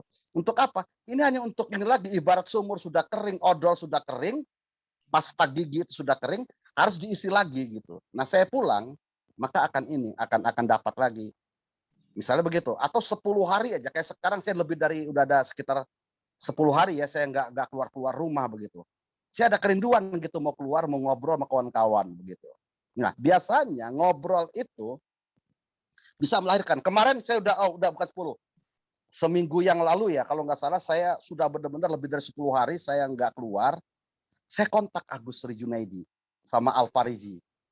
Ada di Facebook saya itu. Kita ke kafe di sebuah hotel, kita kafe ngobrol. Nah, di sana saya ternyata Agus Sri juga dengan kehidupan dia sebagai ASN itu benar-benar suntuk. Akhirnya saya pancing. Bicaralah tentang PPKM. Pembatasan itu kegiatan masyarakat. Saya presetkan PPKM pelan-pelan kita mati. Ayo dari tema ini kita buat puisi. Saya bilang gitu sampai di rumah. Siap saya bilang oleh mereka. Ya udah siap kata mereka gitu kan. Akhirnya saya duluan mulai. Lalu masuk sekian jam si Agus Sri di Facebook. Nah, kemudian saya satukan itulah di Facebook saya ada. Kemudian tentu dengan tema PPKM ini akan berbeda di mata saya, di mata Agus Sri dan di mata Al Farizi. Pasti beda kan? Seperti tadi maut ataupun apa-apa. Nah itu. Nah ini untuk memancing seseorang mau kreatif. Nah itu. Itu Subhan. Kira-kira udah cukup belum itu? Ya, terima kasih Mas Bedi. Ya. Bang Din, Ada lagi. Masih boleh lanjut dikit? Udah. Ya, silakan Bang Din. Kalau ada yang jawab, Jadi menurut pengalaman Abang, teman lainnya nanti dipersilakan Ya, Din. ya sebelum sebagai penulis, pertanyaan. inspirasi itu lebih banyak datang dari membaca buku, duduk-duduk di kamar, ataukah lebih banyak hadir dari berdiskusi dengan teman-teman, jalan-jalan keluar, bagaimana? Kalau baca buku itu kan seorang pengarang bohong ya kalau nggak rakus baca ya, itu pertama. Tetapi ketika kita membaca, lupakan kalau kita pengarang, lupakan kalau kita penulis, sehingga kita tidak pengaruh begitu.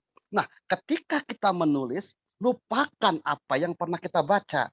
Dengan demikian kita terhindar dari keterpengaruhan, apalagi plagiat. Kalaupun ada keterpengaruhan, ya hidup kita manusia ini kan sama dengan file-file komputer kan, yang kadang-kadang terbongkar masuk lagi gitu kan, kemasuk. Nah itu wajar. Satu. Tapi saya nggak pernah menulis puisi di suatu keramaian itu, jarang gitu. Tapi dari obrolan itu saya bisa bawa pulang. Atau dalam obrolan itu tiba-tiba ada hening, nggak ada percakapan lagi, udah saya nulis saja di situ lewat di handphone itu aja dalam keadaan hening. Tapi kalau dalam keadaan ngobrol nggak pernah saya itu kan, nggak apa ya, tidak masuk dalam imajinasi saya apapun itu. Jadi saya mayoritas lebih banyak dalam rumah dan dalam keheningan itu. Misalnya kalau anak istri saya sudah tidur, maka saya keluar ke ruang tamu. Nah, disitulah saya menulis di Facebook, di mana begitu. Bisa kok kalau dibuka di Facebook saya tuh kadang-kadang jam 3 pagi saya nulis, kadang-kadang jam 2 malam gitu. Kira-kira gitu, Din. Ya. Ya, baik. Terima kasih Mas Bedi. Demikian Bang Din. Jadi butuh waktu-waktu khusus untuk menulis. Dan kesaksian saya sendiri ketika bertemu Bang Isbedi, terakhir di Temu Penyair Asia Tenggara Padang Panjang, juga sebelum itu di Temu Penyair 8 negara di Aceh, dan melihat Bang Isbedi di mana tempat duduk jalan selalu memegang handphone dan menulis puisi. Jadi betul. Menarik sekali saya lihat di mana tempat ada waktu nulis ya, walaupun dengan gawainya. Dan semangat ini perlu dikutip bagi kawan-kawan penulis pemula terutama. Baik, Bang Isbedi barangkali minum dulu. Ya, saya minum jahe, kebetulan ada jahe. Oke, saya bacakan beberapa pertanyaan di kolom komentar, dan teman-teman kalau ingin langsung ke Bang Isbedi boleh melambaikan tangan ya, sehingga tim kreatif melihat. Pertama dari Bukit Tinggi, ada Kak Mai Herlina. Bang Isbedi izin bertanya, apa yang membuat Abang bertahan di dunia puisi sampai hari ini? Nah, itu pertanyaan Bang Isbedi. Apa yang membuat? Apakah ada pekerjaan lain barangkali Bang Isbedi selain nulis? Alhamdulillah nggak ada pekerjaan lain, saya hanya menulis saja. walaupun saya pernah juga misalnya di ASN, justru saya keluar begitu saja ya tahun 87-an apa 89. Saya Nah, paling-paling kenapa keluar. keluar Bang? Ketika orang Hah? berlomba-lomba ingin menjadi ASN, Abang memilih Nggak tahu, keluar. zaman-zaman dulu ya nggak tahu, nggak kepikir saya. Saya menjadi pengarang aja begitu kan. Tapi zaman Orde Baru kan bagaimana kita menghadapi, jangankan kepala dinas kan, ngadepin Kasubag aja kita harus menunduk-nunduk kan, begitu. Saya tidak bisa. Tapi memang kalaupun ada kerja, saya pernah misalnya saya kerja di Lampung Pos pernah, di Trans Sumatera pernah. Tapi alhamdulillah saya megang redakturnya yang berdekatan dengan saya, redaktur budaya. Jadi enak gitu kan. Misalnya redaktur cerpen, redaktur puisi itu pegangan saya, jadi saya lebih enak. Terakhir saya megang di Lampung TV, di grupnya sekarang iNews. Nah, kebetulan saya megang di redaktur Ensiklopedia Lampung begitu. Saya bercerita tentang kayak seperti geografik nasional itulah, National Geographic, kira-kira begitu. Jadi setiap malam itu ada muncul terus. Nah, artinya mendekati wilayah sastra saya, kerja-kerja saya. Dan berapa tahun ini saya tidak ada kerja lagi kecuali saya aja menulis begitu. Itu aja saya hidup. Dan barangkali bagi saya bersastra itu bukan lagi hobi tapi sebuah profesi. Ketika bicara tentang profesi, tentu kita harus bicara tentang kehidupan kita, hidup kita. Saya kira itu. Baik, terima kasih Bang Isbedi. Iya. Menulis sudah menjadi profesi bagi bukan sekedar menulis. Nah, itulah yang menyebabkan beliau bertahan sampai hari ini. Kemudian dari Bukit Tinggi kita ke Malang, ada Kak Riami. Pernahkah Bang Isbedi merasakan perasaan blank, kosong, terasa baca apapun tidak connect sama rasa dan pikiran? Kalau iya pernah, apa yang Bang Isbedi lakukan ketika menghadapi kondisi blank, nggak connect, tidak mood dan lain sebagainya? Silakan Bang. Ya seperti tadi saya bilang sudah blank, ibarat kalau saya menulis seperti odol kosong tadi atau sumur sudah nggak ada air lagi, ya saya harus jalan atau saya harus melakukan hal-hal yang di luar kesastraan saya. Misalnya saya ajak anak saya main ke sawah, baca puisi atau apa, kayak orang apalah, kayak anak-anak kecil lah, bener-bener gitu. Saya pernah misalnya di Facebook saya siaran langsung baca puisi di sawah malahan gitu sama anak saya. Itu hanya untuk menghibur diri aja, yang kemudian ya menjadi keriangan lagi. Saya meyakinkan diri di sastra itu adalah keriangan. Nggak mungkin kita tanpa keriangan kita bisa menulis yang baik gitu. Tetapi saat kita menulis ada beban yang sangat yang sangat menghimpit kita, sehingga harus kita keluarkan itu Suban. Nah setelah kita keluarkan, ya udah kita kembali manusia biasa lagi gitu kan. Ada suntuk, ada apa, kita cari lagi keriangan. Pokoknya kita buat jadi keriangan aja begitu. Gitu. Ya maaf ngomong, dengan usia saya 63 tahun ini, ya dengan saya begini ya, mungkin karena hidup saya selalu riang aja saya buat begitu. Bukan tidak ada masalah, pasti ada masalah dalam rumah tangga, dalam apapun itu pasti ada masalah begitu. Tapi saya kira masalah itu justru menjadi apa ya, pemantik, menjadi suluh bagi kita ya untuk kita lakukan begitu. Untuk kita perjuangkan. Jadi sumber ide ya? Ya, bisa jadi sumber ide gitu. Baik, terima kasih Bang Isbedi. Jadi teman-teman ya riang gembira lah ya. Kalau sedang blank, sedang tidak mood, writer block, keluar saja, tutup laptop, keluar jalan-jalan, diskusi, tidur, dan akan segar sendiri. Yang penting setelah berniat, komitmen di ranah kepenulisan, ya lurus sajalah jalannya, tidak usah balik kanan. Kalau balik kanan tidak pernah tercapai seperti apa yang Bang Isbedi dapatkan hari ini. 63 tahun masih tetap menulis. Nah, berapa usia kita yang masih muda, kalau balik kanan tentu tidak pernah mencapai suksesnya ya. Baik, kemudian saya berikan kesempatan ke Aceh. Aceh, Dinda Tiara Mirsita. Silakan, Tiara. Assalamualaikum Kak. Waalaikumsalam. Silakan. Pertanyaannya singkat saja. Mengenai bagaimana proses Bapak proses kreatifnya ya tentunya. mengolah simbol dalam puisi-puisinya. Kan begitu cepat. Dan menurut saya seorang yang ahli dalam membuat simbol dalam puisi itu suatu anugerah dalam diri dia. Oke, pertanyaannya, Tiara? Soal tadi bagaimana melahirkan karya sastranya itu dengan simpel itu gitu kan masalah. Iya. Simbol. Simbol. Ya. Kreatifnya, Pak.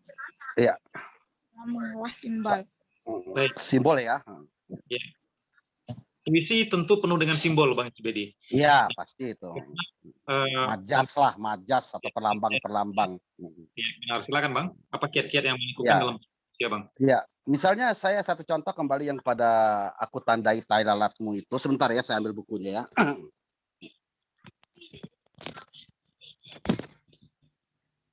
Ada cari aku tandai tai lalatmu muda situ kan? Ya, misalnya begini ya. Aku tandai tai lalatmu gitu. Saya hanya menemukan aku tandai tai lalatmu dari dunia kanak-kanak misalnya kan ya. Itu ada di kumpulan puisi saya Kota Cahaya, 100 puisi pilihan terbitan Grasindo. Saya hanya menemukan itu. Terus lari kemana? Tiba-tiba saya berhadapan tadi dengan berita yang tentang pertikaian antara Madura dengan Dayak di Sampit itu. Oh, ada masalah ini. Simbol tahi lalat itu ternyata juga sebetulnya kita pakai dimanapun. Misalnya ya, kalau ada yang anak hilang, nama ini, ciri-ciri, ada andeng-andeng di sini, misalnya begitu kan, atau tahi lalat. Nah, ternyata benar kita ini tahi lalat ini adalah penanda bagi kita. Nah, kenapa sih setelah reformasi atau zamannya Soeharto dulu kita banyak sekali pertikaian terjadi. Berarti ada yang kita nggak bisa menandai bahwa kita satu bangsa yang sama, bangsa Indonesia, satu bahasa Indonesia begitu kan. Kemudian kita dalam perjamuan, saya ada katakan situ, di dalam meja yang besar kita menyantap bersama baik siang maupun malam. Nah, ini kan artinya kita kehidupan meja ini saya anggap adalah Indonesia begitu. Nah, simbol ini kan saya pakai begitu. Itu Suban. Dari mana simbol ini saya pakai? Ya, saya menemukan pada saat saya menulis, itu proses kreatif saya begitu. Kemudian di bawah pohon besar, di sebuah album besar. Album apa? Ya Indonesia juga begitu. Nah, kira-kira begitu. Di aku tandai tahi lalatmu itu saya menggunakan ada simbol album sama meja. Nah, itu. Dan ini terbaca oleh Sutarji Kasumbahri ketika dia muat di Kompas. Waktu itu redakturnya dia megang Kompas itu kan. Dan itu 3 malam berturut-turut itu nelpon saya. Sampai saya katakan terakhir, dia nanya ngobrol begini, udah tidur belum kau? Dan nelponnya itu zaman dulu pakai telepon, belum pakai handphone. Ke telepon rumah. Bayangin jam 3 malam dia nelpon. Hanya ngobrol soal tandai tahi lalatmu sama beberapa puisi saya yang lain. Akhirnya terakhir saya Bang, abang ini nanya-nanya saya, kenapa bang? Apa puisi saya mau dimuat? Ya udah kau buka aja besok di Kompas Jumat ya, kata dia bilang gitu. Nah, akhirnya Sutarji menelpon saya tengah malam itu, lahirlah puisi saya, Telepon Berdering Tengah Malam. Itu ada di YouTube saya, Paus Sastra Lampung, Telepon Berdering Tengah Malam. Itu buat Sutarji Kasumbahri sebetulnya. Gitu. Artinya, Sutarji ketika nelpon saya tengah malam, 3 malam berturut-turut itu, rupanya dia bersama Hudan Hidayat di suruh Hudan suruh udah bang ganggu aja Isbedi tiap malam sebelum dimuat karyanya di Kompas kata bang gitu. Bayangkan seorang Sutarji yang nelpon tengah malam itu ke saya. Akhirnya lahirlah puisi saya Telepon Berdering Tengah Malam itu. Saya dapat manfaatkan satu puisi dari 3 malam berturut-turut nelpon saya. Kira-kira gitu. Baik, terima kasih Bang Isbedi. Sama-sama. Bermain dengan simbol karena dengan simbol-simbol puisi menjadi indah ya. Baik teman-teman, dipersilakan untuk mengajukan pertanyaan lainnya karena kita lebih kurang 30 menit lagi. Satu pertanyaan dari Kak Dian Sarmita di Solok, apakah ada standar untuk kumpulan puisi layak dibukukan atau tidak? Kalau standar ya setiap karya pasti punya standar ya, baik buruk, kemudian ada segala macamnya gitu kan. Tapi yang jelas kalau berapa puisi dalam satu buku, ya nggak tentu juga ya standarnya ya. Misalnya sekarang kan ada lomba ini ya, sayembara manuskrip puisi, buku puisi Dewan Kesenian Jakarta kalau nggak salah kan. Batas standarnya 50 halaman kalau nggak salah. Berarti sekitar 50 atau 60 puisi kan artinya gitu. Nah, Minimal standarnya di sana. Berapa tuh nggak salah? Ya. Nah, sekarang kan sampai tanggal berapa sih? Kalau nggak salah sampai tanggal 30 Agustus pengiriman terakhir kan, pengiriman terakhir. Nah, Ya. itu sampai 50 halaman kalau nggak salah. Dengan ketik 1,5 spasi. Artinya sekitar 50 puisi. Nah, buku tipis untuk kematian cuma 47 puisi kok sebetulnya. Dan nggak banyak yang panjang kayak gitu kan. Standar utama dalam sebuah buku puisi ya tentu kualitas itu ya. Itu udah pasti itu kualitas puisi-puisi kita. Penerbit juga mau menerbitkan. Dan sebetulnya saya selalu menampik bahwasanya menepis. Aduh, gua nggak bisa karena aku muda, maka tidak akan mungkin dimuat di media. Tidak ada. Ya kita semua kan mulai dari muda gitu kan. Kita mulai juga dari pemula kan. Nggak mungkin kita ujuk-ujuk menjadi seorang subahan, menjadi isbedi. Nggak mungkin kan kalau kita mulai dari ini. Nah, ketakutan inilah sebetulnya yang harus kita kikis dalam diri kita gitu. Itu. Ada banyak kok sekarang media online yang sangat berkualitas ya sebetulnya, walaupun dia online. Misalnya Maghrib ID, itu punya Muhari. Ya, saya kira. Kemudian asikasik.com, itu punyanya Sandi Firly dan Hudan Nur. Itu kuat-kuat semua itu sebetulnya. Kenapa nggak kita kirim ke sana? Ada nongkrong ID, punyanya Sihan Gagas. Ya kita lihat kualitas redakturnya kan bagus. Selain media-media lain kan, kalau kita media lain yang ingin mendapatkan uang di atas 500.000 ya kita kirim ke Jawa Pos dong, udah pastinya. Kalau di sini kan paling masih 250.000 begitu kan. Tuh. Bahkan medianya punyanya Subhan yang apa tuh namanya? Elit apa tuh? Elipsis. Saya mengirim suatu karya, kalaupun itu tidak ada honor, saya melihat redakturnya dulu loh begitu. Kalau redakturnya nggak ini, ngapain saya gini? Artinya dia juga memuat karya saya tentu dengan melihat kualitas saya, bukan isbedinya gitu kan. Jangan kita seperti nonton film gitu. Pokoknya Jackie Chan aja lah. Kalau kita suka dengan Jackie Chan, terserah mau ceritanya apa begitu. Jangan pula lah begitu misalnya gitu kan. Nah itu. Baik, terima kasih Bang Isbedi juga Ya, sudah sama-sama. puisi di majalah digital Elipsis. Iya. Majalah ini memiliki edisi keempat, kan juga kawan-kawan untuk mengirimkan naskah, tapi tetap dalam proses kurasi dan mudah-mudahan lolos kurasi. Itu penting. Ya. Selanjutnya Bang, dari Bang Waluyo Nur Hadi. Di mana nih Bang Waluyo? Dalam proses kreatif Bang Isbedi, berapa persen ide, intuisi, berapa persen proses editing, tata kata? Silakan Bang. Ya. Saya pertama sekali saya tuh lebih banyak kepada ide dan intuisi. Artinya begini, ada puisi-puisi saya yang lahir benar-benar dari ide. Saya bicara tentang ini. Satu ya.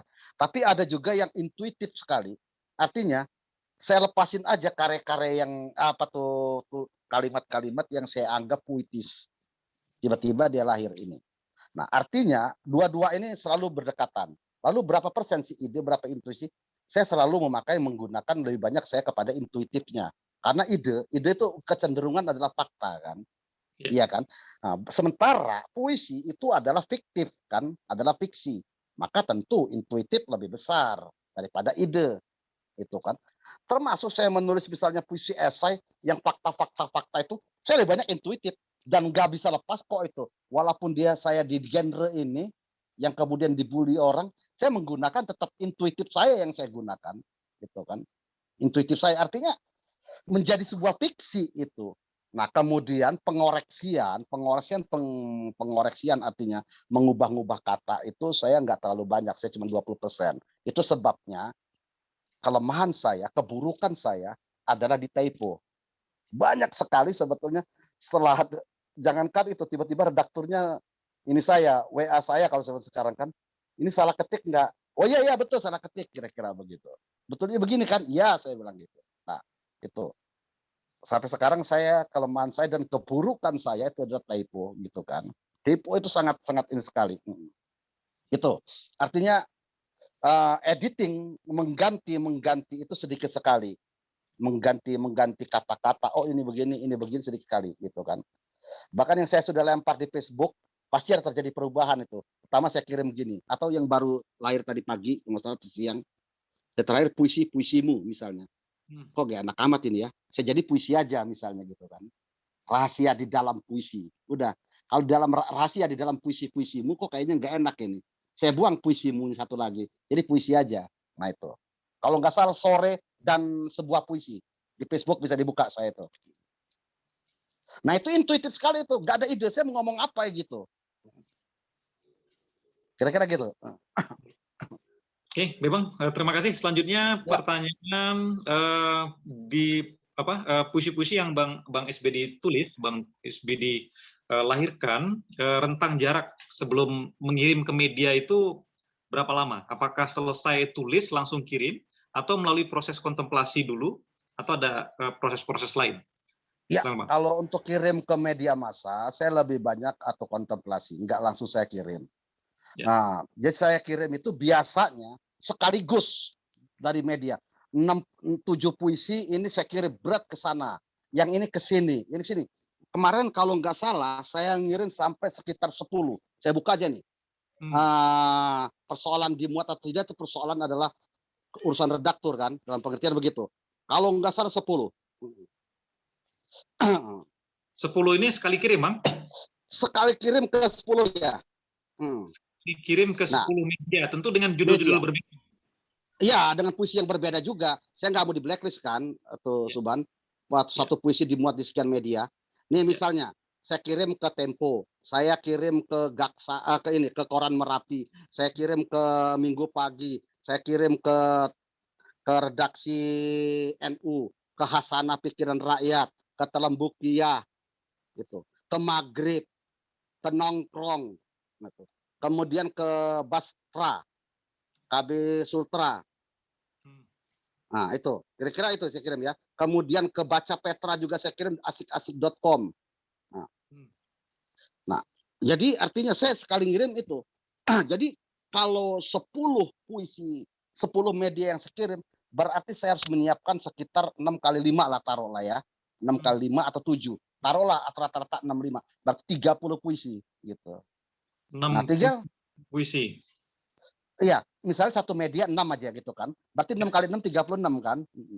Nah, setelah saya kirim, ya saya ibarat seorang petani aja kan. Saya serahkan itu kepada alam gitu kan. Kira-kira gitu. Mau dimuat atau tidak mau dimuat gitu. Saya tidak pernah melakukan istilahnya ngirim WA kepada redakturnya gitu, tidak. Gitu. Baik, terima kasih Bang. Ini ya. Kawan-kawan ya, teknik mengirim karya ke media yang dilakukan oleh Bang Ismi. Jadi kumpulkan dulu puisinya, 40-50 kalau perlu ya, kemudian pilih koran-koran yang tujuan, lalu sebar dalam waktu yang bersamaan Bang Ismi ya? Iya, dalam waktu bersamaan. Ya paling-paling malam ini, kemudian sejam kemudian, pokoknya malam. Ini termasuk dua hari kemudian gitu. Karena yang pertama sekali agak 2 hari yang lalu sebelumnya gitu. Iya, menarik.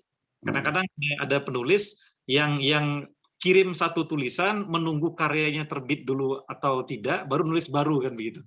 Jangan. Jadi sehingga kita bisa merasakan istilahnya hat trick kalau di grup sastra minggu kan. Wah, SBD hat trick kata Bang. Berarti juga 3 media gitu kan. Kalau sudah melebihi hat trick ya udah ada aman kita 4 media gitu kan. Gitu. Ya.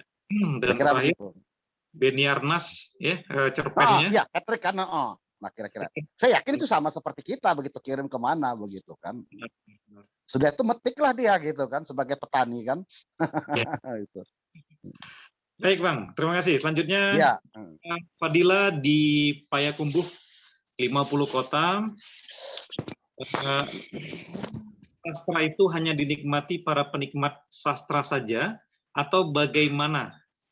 Karena terkadang di sekitar kita ada begitu banyak buku-buku sastra atau tulisan-tulisan yang bagus, namun kebanyakan orang tak tertarik dan tidak peduli tentang itu. Satu lagi Bang, bagaimana tulisan yang bagus itu, Bang, puisi, mengenai tulisan kita yang orang lain memiliki banyak pemahaman, maksudnya pemahaman kita berbeda dengan orang lain. Sebenarnya seperti apa tulisan yang bagus itu? Nah, jadi pertama ada buku sastra yang sebagian orang tidak peduli dengan karya sastra itu, Bang. Yang kedua, tulisan yang bagus itu seperti apa sih? Akan begitu. Silakan, Bang. Iya, iya. Iya, terima kasih. Kalau memang soal buku sastra kurang dipeduliin, ya memang iya sampai sekarang juga, walaupun sekarang festival puisi internasional, kemudian penerbitan buku banyak, itu yang saya bilang dunia sosialita itu, sastra itu, ya mereka hanya membaca mungkin ketika karya dia dimuat saja, itu yang dibaca dalam buku misalnya. Sudah medsos, kemudian buku sudah sampai misalnya begitu kan, udah kirim fotonya. Nah, enggak, artinya saya melihat perkembangan sosialitas sastra pada zaman sekarang belum secara signifikan berguna bagi pertumbuhan karya sastra. Itu belum secara signifikan, ya, artinya bisa saja berguna juga. Buktinya pertanyaan ini kan, karya sastra kurang dibaca orang, diminati orang hanya sedikit saja. Iya memang, tapi beda kan ketika eranya sastrawangi kan, di sana ada Jenar Maesa Ayu, Ayu Utami, kemudian Delestari, ya kan? Waktu itu kan di sastrawangi kan, sehingga orang rame-rame pengen tahu buku sastra itu kayak mana sih begitu kan.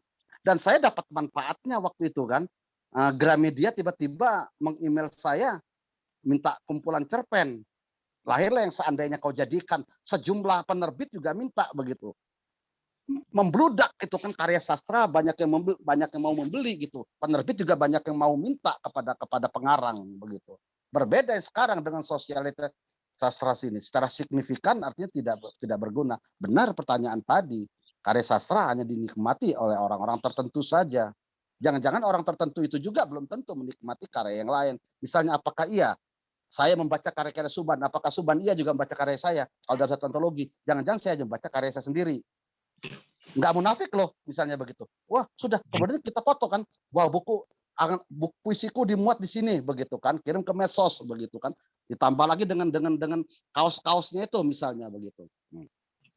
Lalu yang kedua pertanyaan tadi. Yang kedua saya udah kasihkan yang di sini ya. Yang kedua, tulisan yang bagus itu seperti apa, Bang? Yang bagus saya kira ya situ ada sebuah puisi, ya tentu situ ada diksi yang kuat, ada permainan dia, kemudian tema itu juga penting begitu yang bagus. Dan soal tafsir berbeda nggak jadi masalah begitu. Sebuah puisi itu punya tafsir yang sangat multi tafsir, itu nggak apa-apa. Bukan berarti puisi itu dianggap buruk atau juga dianggap baik. Oh, saya menganggap puisi ini bicara tentang ini. Ada satu contoh misalnya, jangan-jangan ini sama kita tafsirnya. Ada puisinya yang katanya seorang si Aprijal Malna, dengan puisinya katanya absurditas, semua orang nggak bisa menangkap secara ini. Tapi ada puisi dia yang bisa kita tangkap dengan sangat kuat walaupun dengan ini. Misalnya membaca Asia atau Asia membaca, puisi dia itu. Ada dua, kalau nggak salah membaca Asia. Di sana ada simbol-simbol yang dipakai sama dia, misalnya patung naga, patung singa. Siapa singa? Ya Singapura. Singapura berarti Asia, memang Singapura menguasai Asia begitu. Orang kita untuk mainan anak-anak aja dari Cina itu harus lewat Singapura loh begitu, ke mana atau bandara mereka. Artinya ada pialangnya situ kan, masuk itu kan. Nah, kontribusi bagi Singapura begitu. Bahkan ketika Munir mati pun meninggalkan, dia mau ke Belanda, singgah dulu dia di Singapura kan, baru dia ke Belanda kan. Ada dua kan kalau ke Belanda ini kan, kalau nggak ke Dubai atau ke Singapura kan begitu. Artinya Singapura menguasai Asia begitu. Kemudian kedua, puisi Aprijal yang dimuat di Kompas misalnya. Ini kritik sebetulnya kepada pendidikan di Indonesia. Jilan tidak mau sekolah karena di sekolah hanya diajarkan menggambar dengan dua gunung, matahari dan jalan. Ternyata benar, dari kita TK saya dulu 62 tahun atau 60 tahun yang silam itu, sampai sekarang pendidikannya masih menggambar itu dengan dua gunung, iya kan, dua ini, kemudian matahari, ada burung-burungnya, ada sawahnya begitu. Dulu Malaysia belajar di kita, sekarang guru-guru kita belajar di Malaysia begitu kan. Artinya ada ketertinggalan. Dan ini saya temukan dalam puisi Aprijal gitu, kritik pendidikan. Nah, mungkin yang lain juga punya tafsir lain terhadap si punya Afrizal ini. Saya selalu mengatakan kepada orang ya, ketika membaca sebuah puisi, setelah kita baca, kita tutup puisi itu. Narasi, imajinasi yang ada dalam diri kita lah sebetulnya yang kita gerakkan. Gitu. Saya kira itu, Suban. Terima kasih, luar biasa, Bang. Ya. Kita ke NTB lagi, Bang Din Ali bertanya di kolom komentar, bagaimana Abang merasakan atau membandingkan kehidupan sekarang dengan yang dulu ketika masih di dunia kenyamanan birokrasi dan memilih all-out terjun ke dunia kepenulisan sastra. Apakah dunia sastra justru jauh lebih menjanjikan dan mengaksikan dibanding dunia birokrasi? Selamat. Saya nggak ada penyesalan keluar dari all out dari sana ya. Saya merasa memang waktu dulu saya nggak bisa hidup dalam birokrasi, jadi saya harus keluar. Kemudian kalau soal apakah sastra menjanjikan, ya juga tidak ya. Hidup saya begini-begini saja begitu kan. Tetapi andai saya masih di birokrat, tidak memilih sastra, barangkali saya tidak pernah ke Belanda kan. Itu aja keuntungannya. Udah cukup itu aja. Artinya negara-negara lain sudah, kalau masih Malaysia, Singapura itu sudah nggak perlu dibicarakan itu. Kira-kira. Itu aja, Subhan. Andai saya di birokrasi, nggak mungkin saya ke Belanda. Kira-kira itu aja. Baik, jadi dengan sastra bisa menjadi sayap untuk kemana saja ya? Nah ya, kira-kira begitulah. Baik, Bang. Terima kasih. Kemudian bagaimana Abang melihat apresiasi pemerintah terhadap karya sastra? Kalau pemerintah ya dimanapun juga ya begini aja ya, saya lihat ya, nggak ada peduli tapi juga dibilang enggak peduli dibilang peduli. Ada beberapa daerah aja yang saya lihat yang ya cukup baik ya. Kalau Lampung ya enggak lah, begini-gini aja. Dari zaman dulu ya begini aja begitu. Saya melihat begitu ya. Cuma pribadi-pribadi lah kemudian yang muncul secara ini. Saya kenal akrab dengan wakil gubernur Lampung sebelumnya begitu kan. Tapi sebelum dia jadi wakil gubernur juga saya sudah akrab ketika dia jadi bupati Tulang Bawang Barat gitu kan. Iya, beliau lah banyak membantu saya secara pribadi gitu. Saya ke Belanda juga begitu kan. Buku-buku saya juga banyak terbitkan dia. Dan saya nggak pernah, dia berani gitu ke saya, misalnya ke inbox saya begitu kan. Ada kerjaan kan Bang gitu. Nggak ada Bang. Main dong ke rumah. Waktu ke rumah dinas dia gitu. Udah main sana, saya ngobrol ngopi begitu aja. Enggak ada di pikiran saya misalnya pulang-pulang pasti dapat duit, enggak gitu kan. Tetapi ketika saya butuh begitu, Bang saya mau ke sini Bang. Kayak seperti Al-Farizi ketika ketemu festival di Bengkulu misalnya kan. Al-Farizi enggak ada. Saya ngomong aja, Bang, Alfa ini salah satu-satunya dia mau ke baru kali inilah dia ikut internasional nih ke Bengkulu bagaimana. Ya udah besok ya kata dia bilang. Nah, kira-kira begitu. Arti pribadi. Kemudian Lamban Sastra Isbedi yang awal itu juga dia yang mengontrak sebuah rumah begitu dengan harga 1 tahun aja 40 juta begitu kan. Langsung pribadi uang dia. Kemudian kita udah kontrak selesai, lalu dikasih pinjam rumah beliau juga gitu kan. Lamban Sastra itu. Nah, tapi pribadi gitu kepada Isbedi gitu kan, bukan dia sebagai wagub atau mantan wakil gubernur begitu. Karena pribadi gitu kan. Nah itu Suban. Tapi artinya kalau pemerintah secara ini, jangankan pemerintah Provinsi Lampung saya kira ya, Indonesia aja sampai sekarang pemazulan kebudayaan yang istilah itu mana sampai sekarang kan istilahnya itu kan. Itu. Ya. Tapi penulis di luar negeri sejahtera itu Bang, bagaimana Bang? Iya, kemarin kan ada Zoom meeting kita dengan Satu Pena itu yang menampilkan si Gunawan Muhammad. Ya dia Gunawan bercerita di Amerika sana itu seorang penyair yang sudah dianggap kuat itu, tetapi kehidupannya masih ini, mereka bisa dibantu. Setidaknya ada diberikan ruang-ruang.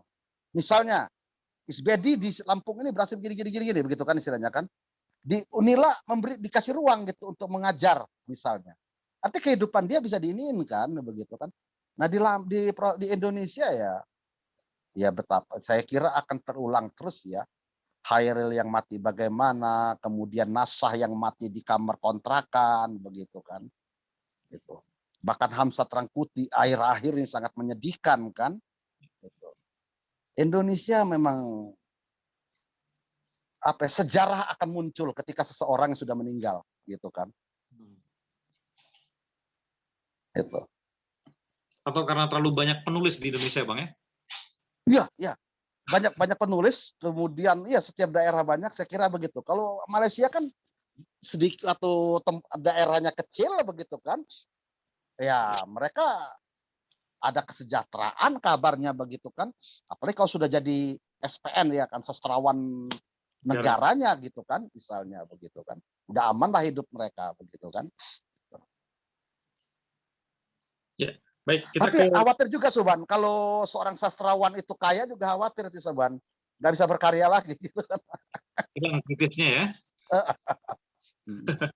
Baik, kita ke Melabuh Bang, ke Aceh. Ya, ada ya. Musiar AR.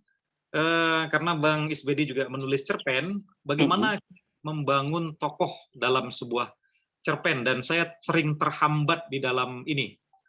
Silakan Bang, berbagi pengalaman. Tokoh dan penokoh. Saya kalau cerpen boleh dibilang jarang saya dulu sih. Cuman saya kalau dulu saya sistem ulang alik ya artinya ya. Saya jenuh di puisi, maka saya lari ke cerpen. Tapi akhir-akhir ini saya juga boleh dibilang jarang menulis puisi, ambil cerpen. Terakhir saya menulis tentang yang menembus pandemi itu ya kan. Kalau saya sudah kesal begitu kan. Nah kemudian bagaimana sih kita tokoh itu sebetulnya bisa kita lahir pada saat kita proses kreatif sebetulnya.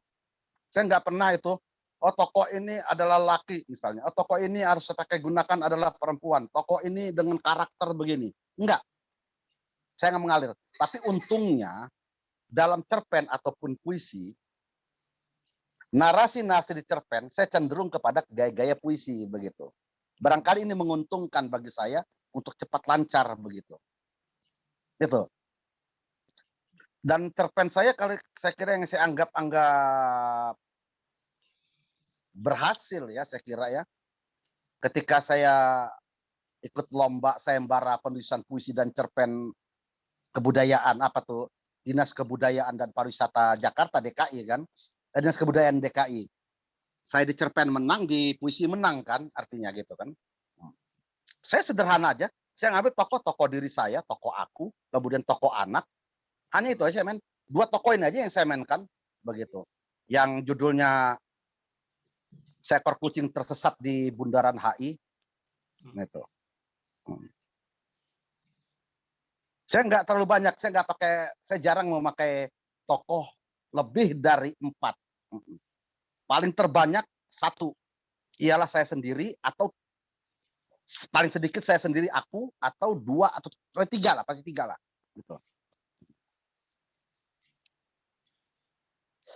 Nah, yang di kumpulan cerpen saya yang Aku Betina Kau Perempuan, semen 2, saya lebih banyak monolog malahan. Saya tampilkan seorang tokoh aku, 1 perempuan, saya perempuan. Cukup banyak berhalaman-halaman dia bicara tentang diri sendiri aja, menunggu seseorang. Itu dimuat di Tempo sebetulnya. Sebelum ribut soal LGBT. Saya bicara tentang LGBT itu sebetulnya. Tentang lesbi. Yang Aku Betina Kau Perempuan. Yang baru terbit, baru 2020 diterbitkan oleh Basa Basi, kumpulan cerpen itu.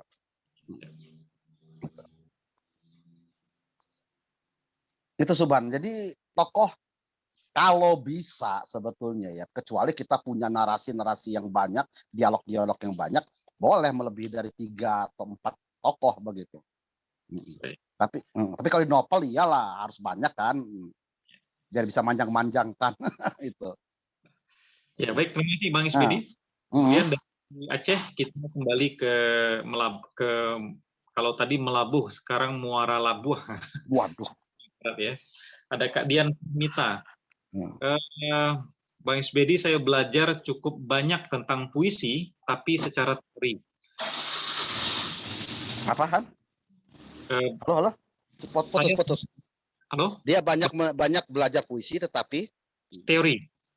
Secara teori. Karena beliau dosen ya. Tetapi saya tidak punya keterampilan untuk menulis puisi. Saya tidak tahu powernya itu di mana. Saya biasanya menulis puisi dengan memasukkan majas saja.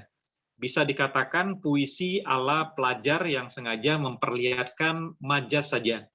Jadi sejauh ini meskipun banyak yang saya baca tentang konsep atau teori, tapi belum membuat saya terampil.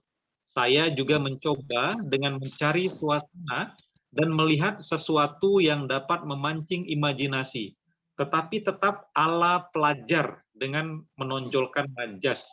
Bagaimana solusinya? Apakah ada tokoh penyair yang meningkatkan motivasi Bang Isbedi dan dijadikan model untuk menulis puisi? Silakan, Bang. Ya. Saran saya sih kepada ibu dosen ini, ya sudahlah nggak usah menulis puisi kalau kayak begitu. Jadi kritikus saja, karena dia memiliki teori-teori yang sangat sangat kuat kan, karena dia memang sana. Udah lah, kesana aja. Saya pernah dulu bercanda pada almarhum Dimas Arika Miharja, tahu? Sudaryono dari Jambi, ya. Ya, dia kan pertama sebagai seorang kritikus sebetulnya. Saya kenal dia di kritikus sebetulnya di Merdeka banyak itu. Coba kan lari ke penyair kan gitu. Sampai saya katakan depan dia begitu. Itu perdebatan saya di Riau kalau nggak salah, perdebatan atau di Jambi. Perdebatan soal saya istilahnya ada imajinasi kuantum segala macam itu kan. Terus akhirnya bicaralah ke puisi dia. Saya bilang katakan gini, sebaiknya Anda menjadi ini aja deh kritikus. Kau buruk dalam puisi-puisimu, saya bilang begitu aja. Ada banyak sebetulnya. Kritikus kita juga ada. Dia kuat dikritik, tapi ketika bikin puisi, ya saya nggak sebut siapa. Ternyata nggak bagus amat begitu ya. Nah itu. Nanti cobalah tekunin aja sebetulnya menjadi kritikus. Toh juga tetap disebut juga sebagai sastrawan begitu kan. Maman S. Mahayana, siapa yang tidak mengakui dia sebagai seorang sastrawan? Padahal dia hanya menempatkan diri sebagai kritikus, gitu kan. Nah itu kalau saya menyarankan kepada beliau sebagai dosen tadi. Tapi kalau posisi di saya, itu berbeda. Ketika saya menulis puisi, saya buang semua itu, nggak laku itu yang namanya apa itu teori-teori segala macam. Mau teori apapun, mau teori diksi, mau teori apa, itu saya buang, gitu kan. Yang menemukan istilah teori itu kan, wih diksi Isbedi kuat, atau itu simbol-simbol kuat, itu kan kritikus nantinya kan, sebetulnya kan. Tapi bukan berarti kita buta kepada teori tadi, gitu kan. Satu contoh lah dalam rumah tangga saya, istri saya kan sarjana sastra, S1-nya sastra Inggris, kemudian masuk S2-nya bahasa dan sastra. Berkali kalau bicara tentang teori, wah dia menang begitu kan. Tapi bicara tentang bagaimana cara menulis puisi, ya jauh lah dia begitu kan, nggak ada apa-apanya kira-kira gitu kan. Nah, ketika perdebatan teori, saya selalu kalah begitu kan. Ya biarlah itu punya peran dia begitu kan, gitu. Tapi bukan berarti ketika kita membaca karya Subhan begitu, kemudian kita apresiasi, kita kritik, kita pasti punya teori kan di situ kan, berteori kan. Nah, itu aja sebetulnya. Artinya marilah kita tempatkan tempat yang sebenar-benar tempatnya gitu. Kira-kira itu aja. Baik, terima kasih Bang. Jadi di Indonesia ini ada dua partai rasanya Bang. Ada partai linguistik dan partai sastra, dan nggak pernah akur Bang. Oh iya, betul. Kalau mereka megang kepala kantor aja bahasa, kalau dia logistik udah bahasa semua yang digarapkan. Tapi kalau umpamanya kepala kantornya dari sastra, M-Home misalnya, nah udah aman tuh, sastrawan digaet gitu kan. Nah istilahnya gitu kan. Baik. Jadi Kak Dian ini tawaran yang bagus. Kalau seandainya Kak Dian Sarmita kuat di teori, ya Indonesia kekurangan kritikus. Berat sekali. Lahirlah kritikus yang saya kira mumpuni dengan teori-teori sastranya, dan ambillah peran itu. Jadi karya-karya sastra kita perlu banyak dikritisi. Mudah-mudahan lahir HB Jasin baru kan begitu. Iya, paling nggak ada dulu kan ada Korilion Rampan, Maman. Sekarang kan tinggal ada Maman S. Mahayana kan. Chris Budiman sudah kurang lagi, kemudian istrinya Eka Budianta juga sudah banyak di kampus kan, itu kan. Kalau dulu kan kita punya kritikus Rawamangun segala macam kan itu. Sekarang kan sudah tidak ada lagi. Yang paling tumbuh adalah misalnya cuman si Maman S. Mahayana sekarang yang ada di mana-mana begitu kan. Kita butuh kok sebetulnya kritikus itu lagi di daerah-daerah begitu kan. Inilah seharusnya sarjana-sarjana sastra itulah mengambil peran ini sebetulnya. Ya, baik, terima kasih Bang. Kita ke Saman Barat, ada Kak Puspa Dani. Dipersilakan Kak Puspa, aktifkan videonya. Kita punya waktu 10 menit lagi. Assalamualaikum warahmatullahi Waalaikumsalam. Waalaikumsalam warahmatullahi wabarakatuh. Terima kasih Bapak Muhammad Subhan dan juga Bapak SBD. Mohon maaf tadi saya agak telat masuknya, jadi mungkin dari pertama saya enggak menyimak tadi. Di sini saya ingin bertanya kepada Pak SBD. Sejak umur berapa Bapak istilahnya masuk ke dalam dunia sastra dan khususnya puisi ini? Kemudian berapa lama proses kreatif yang Pak SBD lakukan sehingga Bapak bisa menemukan istilahnya diksi-diksi yang lahir ke puisi Bapak itu, kalau menurut saya memang sangat luar biasa, karena sebentar ini saya buka Facebook Bapak, jadi saya baca ya Bapak itu, saya memang salut dengan diksi-diksi yang Bapak tuliskan pada puisi Bapak. Jadi saya ingin mendengar proses kreatif Bapak itu berapa lama kira-kira sehingga kita bisa istilahnya dapat diksi-diksi itu bisa mendatang ke kita menjadi imajinasi kita gitu kira-kira Pak. Karena saya juga sebenarnya suka juga dengan puisi, sudah coba-coba juga menulis puisi, tapi kadang-kadang rasanya memang untuk menemukan diksi yang rasanya pas itu masih agak sulit Pak. Nah, jadi itulah itu yang ingin saya tanyakan pada Bapak. Baik, terima kasih Kak di Pasaman Barat. Dipersilakan Bang, sejak kapan nulis? Ya. Terima kasih. Wah, Ibu ini menarik juga ya. Dia ngambil referensi dulu. Dia punya bahan itu kan untuk saya gitu kan. Dia buka dulu Facebook saya. Puisi saya justru saya lari ke cerpen ya. Cerpen saya pertama sekali dimuat itu pada usia 21 tahun. Saya lahir 58. Cerpen saya judulnya Pembersihan, bicara tentang pedagang kaki lima, itu dimuat di Swadesi tahun 79. Berarti usia saya 21 tahun. Nah, saya anggap inilah sebetulnya langkah pertama saya ya. Walaupun sebelumnya masih SMP aja kelas 3 saya sudah berani ngirim ke RRI Tanjung Karang, cuma dibacain aja oleh penyiarnya. Tapi saya anggap ini bukan. Gitu.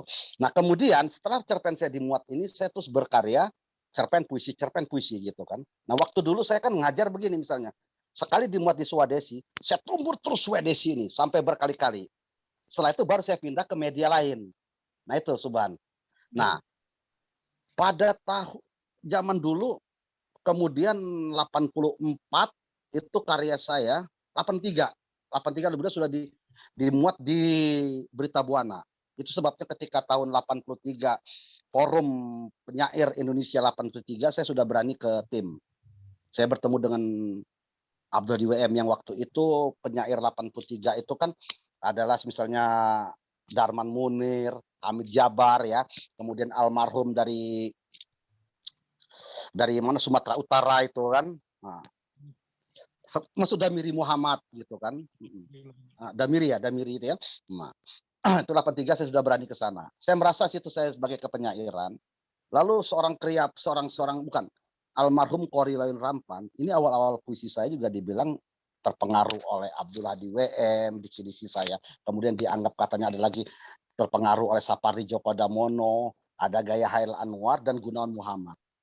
Ya wajar, saya pikir saya pengarang pemula loh, karena kiblat kita kan zaman dulu kan cuma itu aja kan, Hairil, kemudian Sapardi, Gunawan, Abdul Hadi WM kan istilahnya. Hanya muter aja gitu kan, bukan berarti Sutarji tidak, karena Sutarji kan dunia lain kan, mantra begitu kan. Nah, tapi kemudian Kori mengatakan lagi, nah SBD sudah menemukan bahasa, istilahnya bahasa bukan diksi sebetulnya, sudah menemukan bahasa sendiri. Nah, artinya saya sudah melakukan koreksi. Waduh, kok dunia ahdi ini saya ini ya.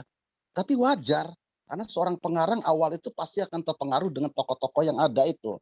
Nggak bisa lepas kita. Tapi kemudian kita akan melepaskan diri itu setelah kita berkarya cukup banyak, baru kita lepas. Nah itu.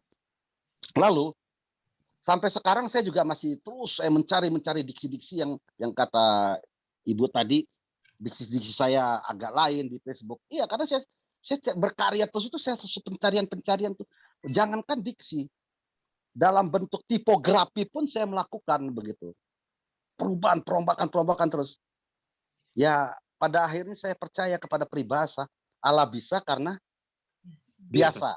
Nah, kira-kira begitu kan. Kemudian kalau saya pakai si Budi Dharma ya mengatakan banyak-banyaklah menulis, kata Bang. Sekali kau berhenti menulis, mati, kata Budi Dharma. Begitu kan. Nah, saya belum mau mati loh dalam pengertian saya berkarya ya. Saya terus berkarya terus begitu. Di situ akan kita temukan sendiri ketika kita terus berproses, terus kita geluti bahasa.